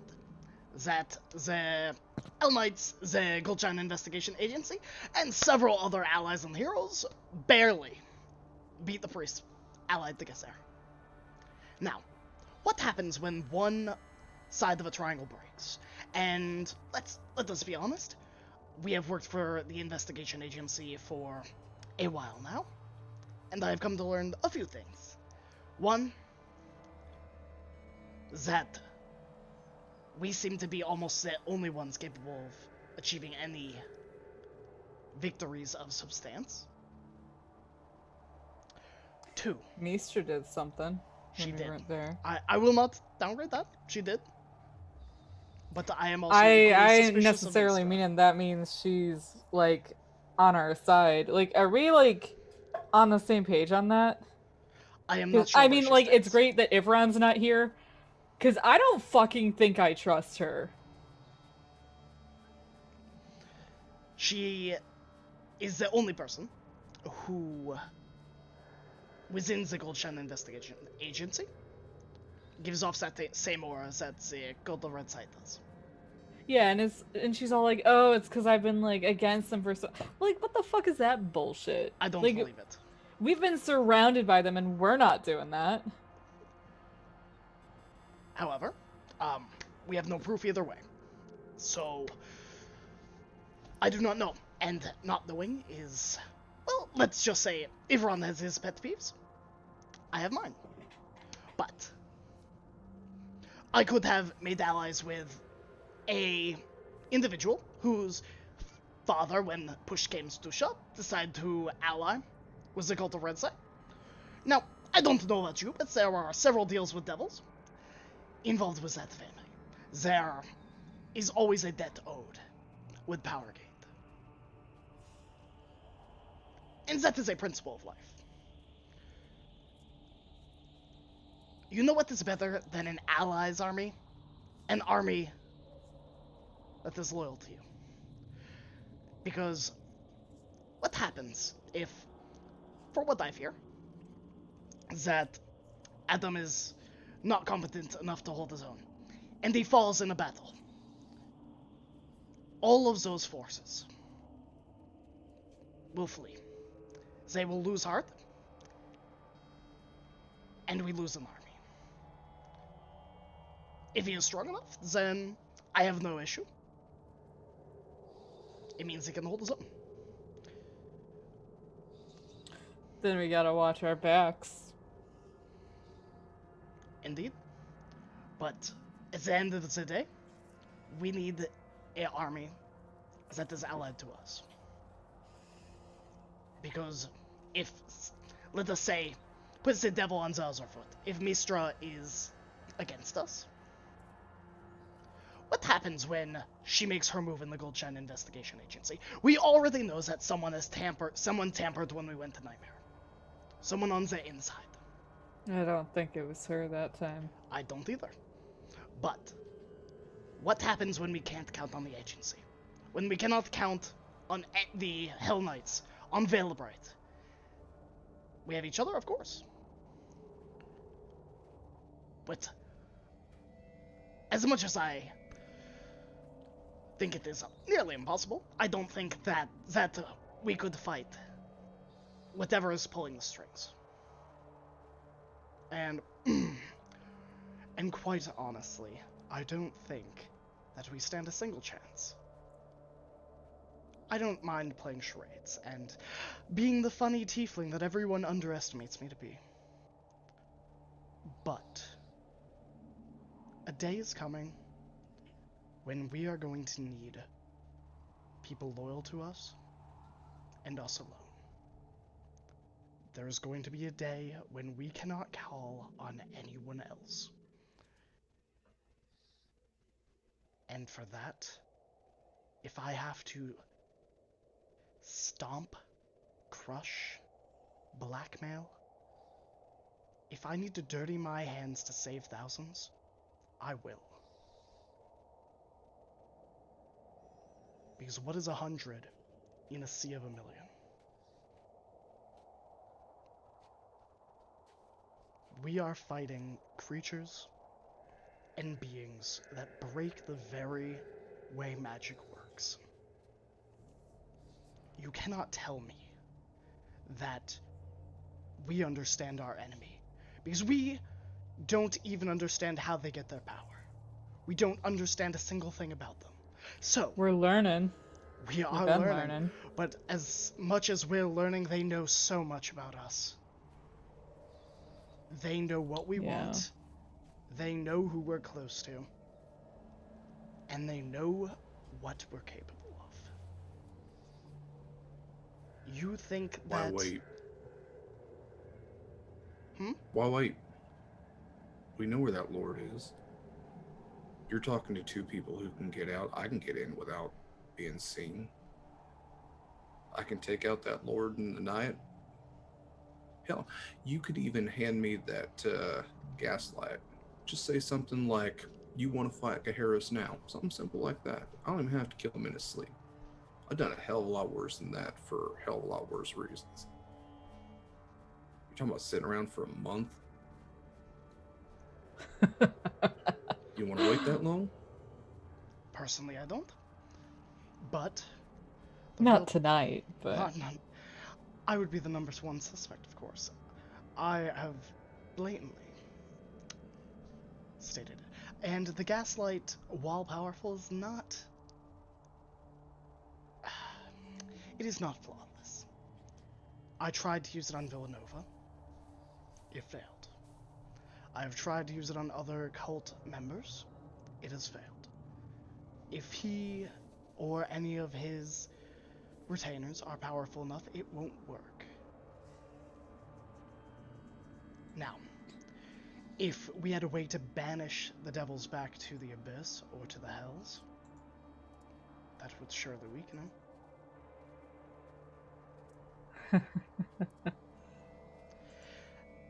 And I don't know about you, but I could try. I'm fairly certain that for as much as oh, what was his name? All tall, dark, and ugly? Well, Ash bullshit, I don't fucking know. he was very, Ashtar. very concerned when we started rooting through the advisor's stuff. Now, why, I wonder, would that be? It's either A, because they've been colluding, or B, because there's something they don't want their lord to know. Now, good old Adam has a lot of authority and a lot of trust in his servants, those who work for him. What happens when we test that? What happens when, lo and behold, those that he trusted most are no longer trustworthy? He begins to doubt himself. And with doubt comes a lack of clarity. And from a lack of clarity comes fear. Isolate him. All right. Do you want to get him out of the castle? Take him on the road? That remains to be seen. Perhaps we'll plan it tomorrow. I assume we'll need to... I'm sure Ivron will want to be alone with him. That gives us the time to get the information we need or isolate him. Personally, I think we should murder him. I think you were onto something, Griaz. Regardless, Gaheris, I think Utaka and I are both on board with you. But if you want shit to get done, you can't keep stuff back anymore. Then it's agreed, we kill him.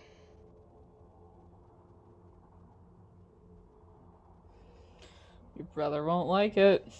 My brother doesn't like a lot of things. He doesn't have to know. He'll know. He'll guess. And when it comes down to it, if one death saves everyone here, then it was a worthwhile death.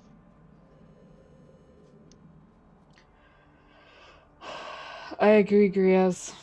Going in there, getting him to come out. Regardless, we can go in there and, to Harris's point, figure out what's being hidden. It's gonna be a lot more dangerous with a bunch of them watching for us, though. Well, if only there was a group of pirates that are under our employ that are looking for... Oh, I don't know. How long have they been without drink? A few nights? And Well, all the Bet there's travelers... some loot in there. And all the travelers on the road that... Who came to their rescue? Us. And let's not forget, our 3 lovely main men. If we need distractions, we have them. And the best part is, Adam doesn't know a single fucking thing about them. Do you think the travelers are loyal unfortunately, to a him? common theme for that poor son of a bitch. Well, no one chooses the life they're given. No one chooses the outcomes, the fights, the conflicts. We simply happened to be born during a time when the light is dimmest. So we do what we can do best in the shadows. You can never choose the life you're given, but you can sure choose the lives you take. I like that.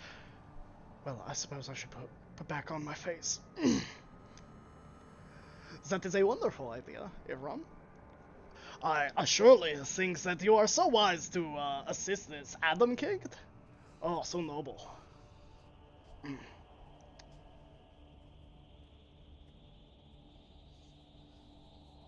I think you enjoy that a little too much. Well, there are very few hobbies that are fun when you are a noble, especially one raised by a Hellknight, that 10 hours a day you train, and the rest you are expected to read books and sit alone in a tower. Ugh.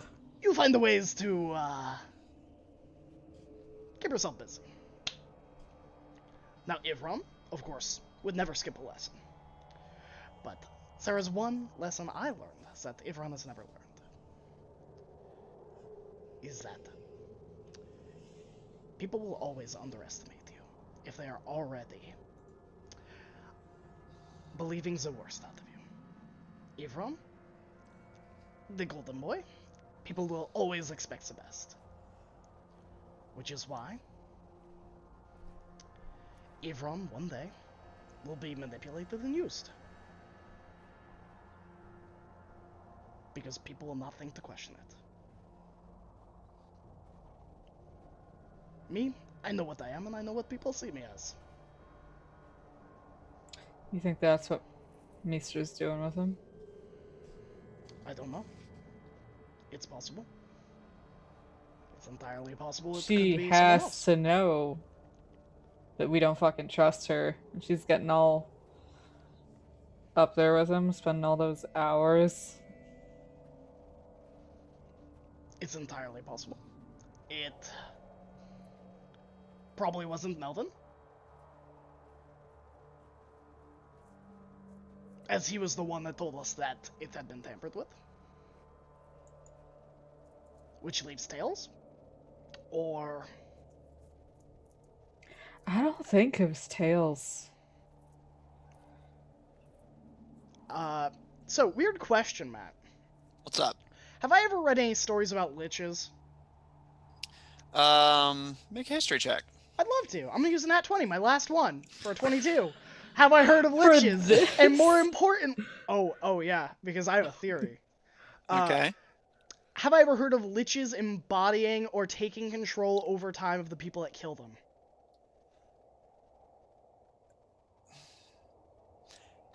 Such a thing is not unheard of, but tends to be very rare. So super rare if it was, something that breaks the rules of magic. Yeah, generally speaking, a lich is formed whenever they perform the ritual to create their phylactery and their soul is entombed within, ensuring that their body is effectively invulnerable, but the object becomes a new weakness. But an object you can just bury out in a field somewhere, or perhaps down in a dungeon. Or out in the ocean. Yeah. Yeah. Or in an unassuming ring. Yeah. But it's not unheard of to use a living person as a phylactery. And typically, if they're going to go that far, they often will, typically make it the person who killed them in the first place as a bit of petty vengeance. But again, it's rare, mostly because you cannot just entomb a living thinking person at the bottom of a dungeon unless you're willing to expend a lot of extra effort compared to just putting an object down there.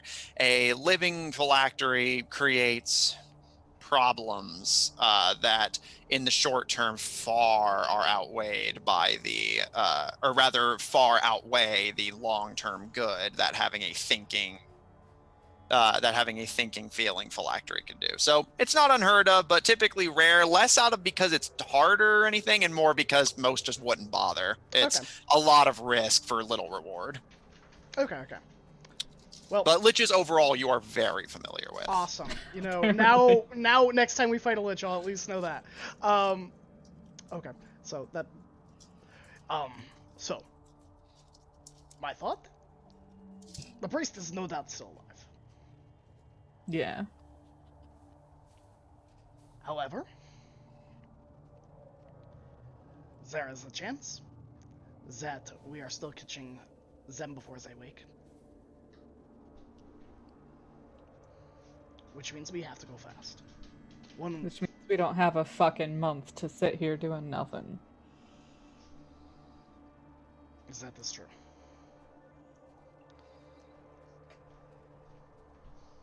Okay, Harris, what are you going to do about your brother? You let me worry about that, Ron. I will, because much as I stand by your side, I am not going to fight Iran. I don't think everyone disagrees with me. At the end of the day. But if Ivram, who has always been so obsessed with fate, wants to face a fight between the two of us, I think the odds are with me. I have won 53% of the bouts we have fought.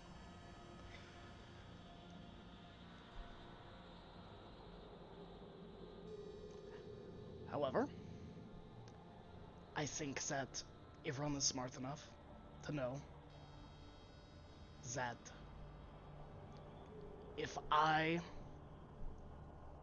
am forced to do terrible things to achieve the victory we need, when this is all over, I will turn myself into him and whatever vengeance or justice he wants. And that should be enough.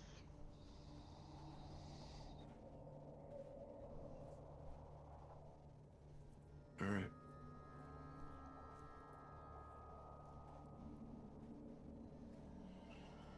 Okay. Fuck, I need a drink.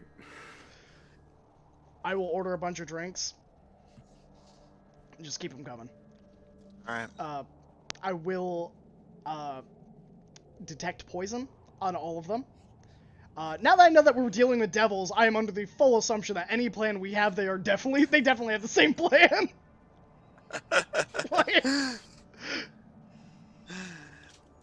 You do not detect any poison in your drinks. Wonderful. And as the three of you sit in the Bubble Creek Inn plotting regicide. Ivron stands at the castle, unaware of regicide. It's only regicide if they're a king, and they're not. I feel like they're a duke, so I think it still might be regicide. Duke-aside, I guess. Duchesside? Yeah, Dutch-aside, maybe. Well, Dutch-aside. End of the day, someone's trying to kill somebody else. You know? Yeah. Someone's trying to.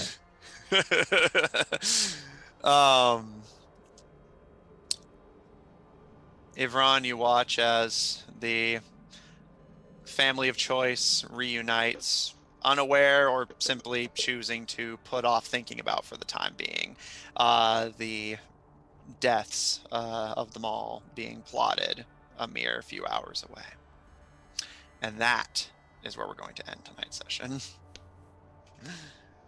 Oh goodness, now, so we will be gone next Friday, as it will be my birthday, and I can't account for my whereabouts, everybody. I'm turning the big 3-0, and as such, we'll be eating 300 M&Ms, as is custom. Or so I've heard. But outside of on my birthday, you can find me every Tuesday here, where I DM Shards of Anarian at 7:30 Eastern Standard. Sorry, Shards of Anarian at 8 p.m. Eastern Standard every Tuesday, and Anarian's Rest at 7:30 every Tuesday. On Fridays, we will be back not the 6th, but we will be back on the 13th. We will be missing a cast member on the 13th, I think. Someone confirm that. Yes. So we will be missing a cast member, but the show will go on, most likely. Or maybe I'll sucker people into playing, maybe some voice acting games. Who knows? We'll play by ear. As always, I'm unpredictable. But if you like more of these things, you can also find me on Polished Cryptid's channel every other Saturday, where I am playing These Strong Hands, which is based on the 80s films The Neverending Story, where I get to play a red cap named Mudrunner Scud something, or something like that.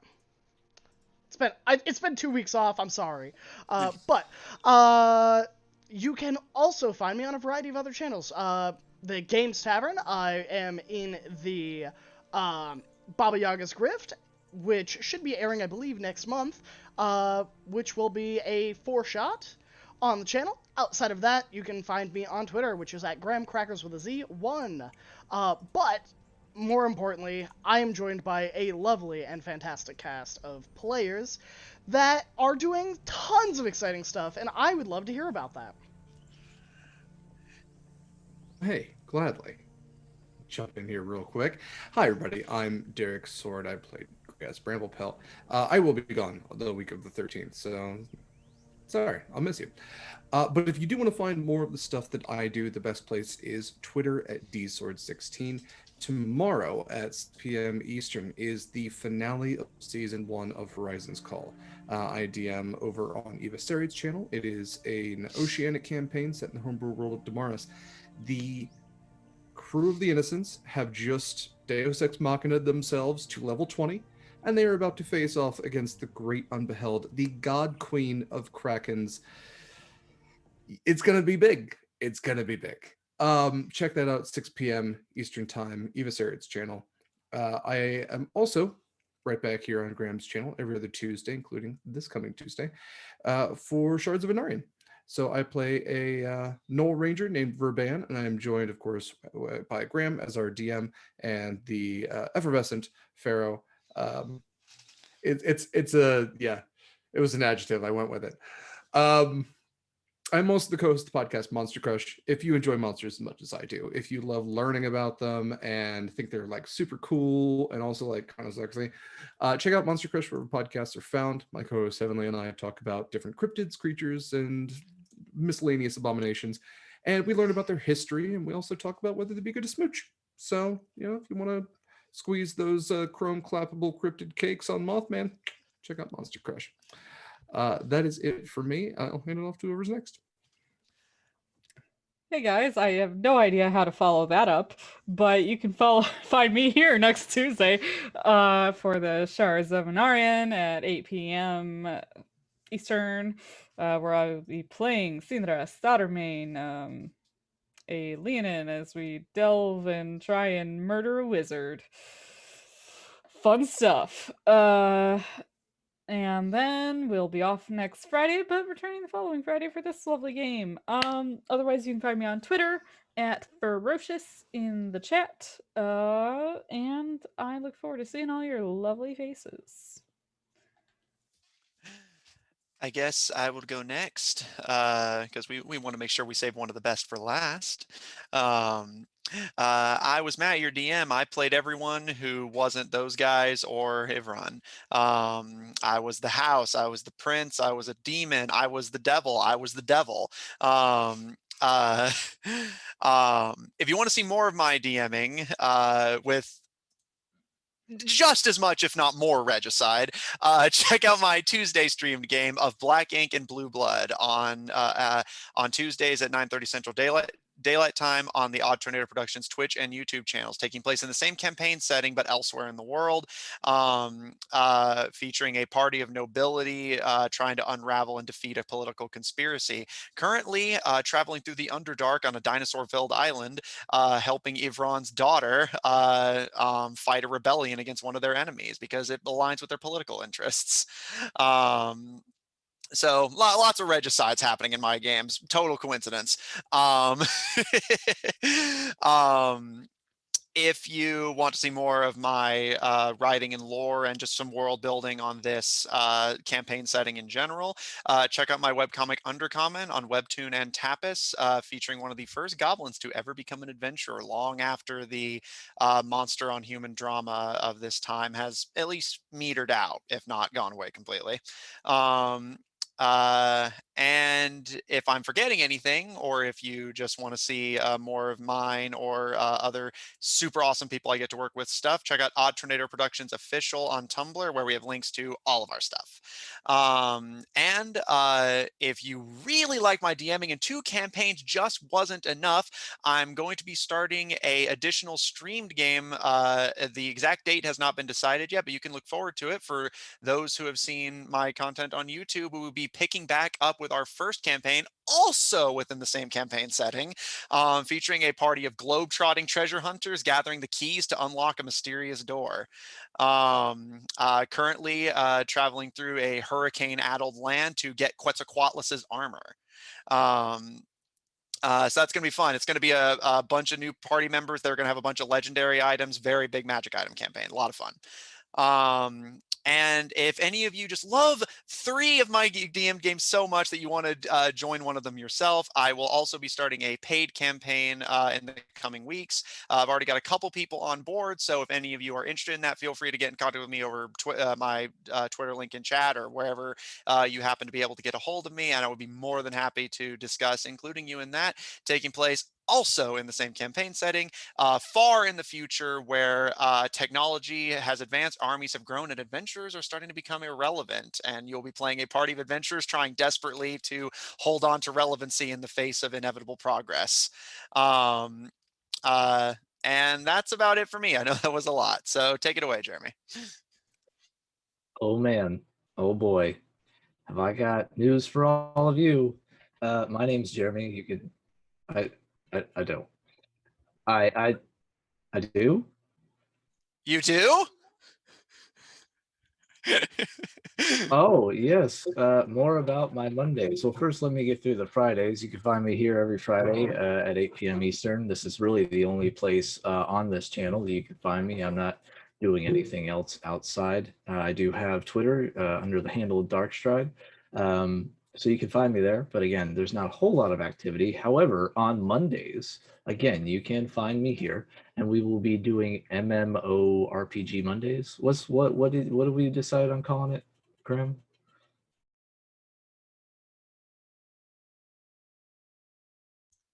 I've been calling it more PGs personally.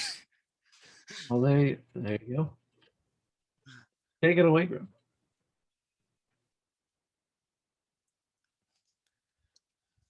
I believe that it's currently centered around Guild Wars 2 in preparation for their new expansion that they have coming out.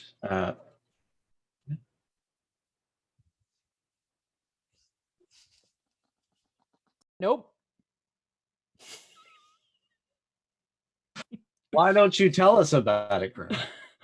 Please tell me about it, Graham.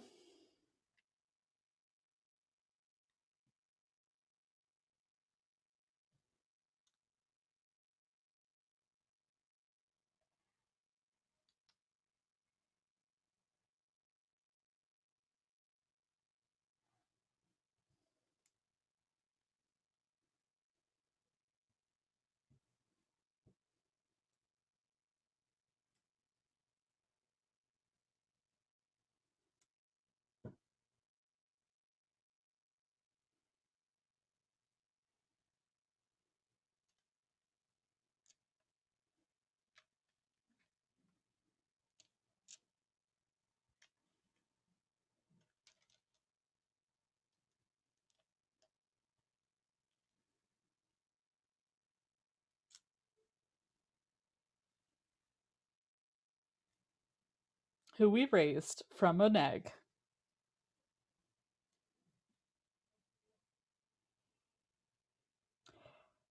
Aurine,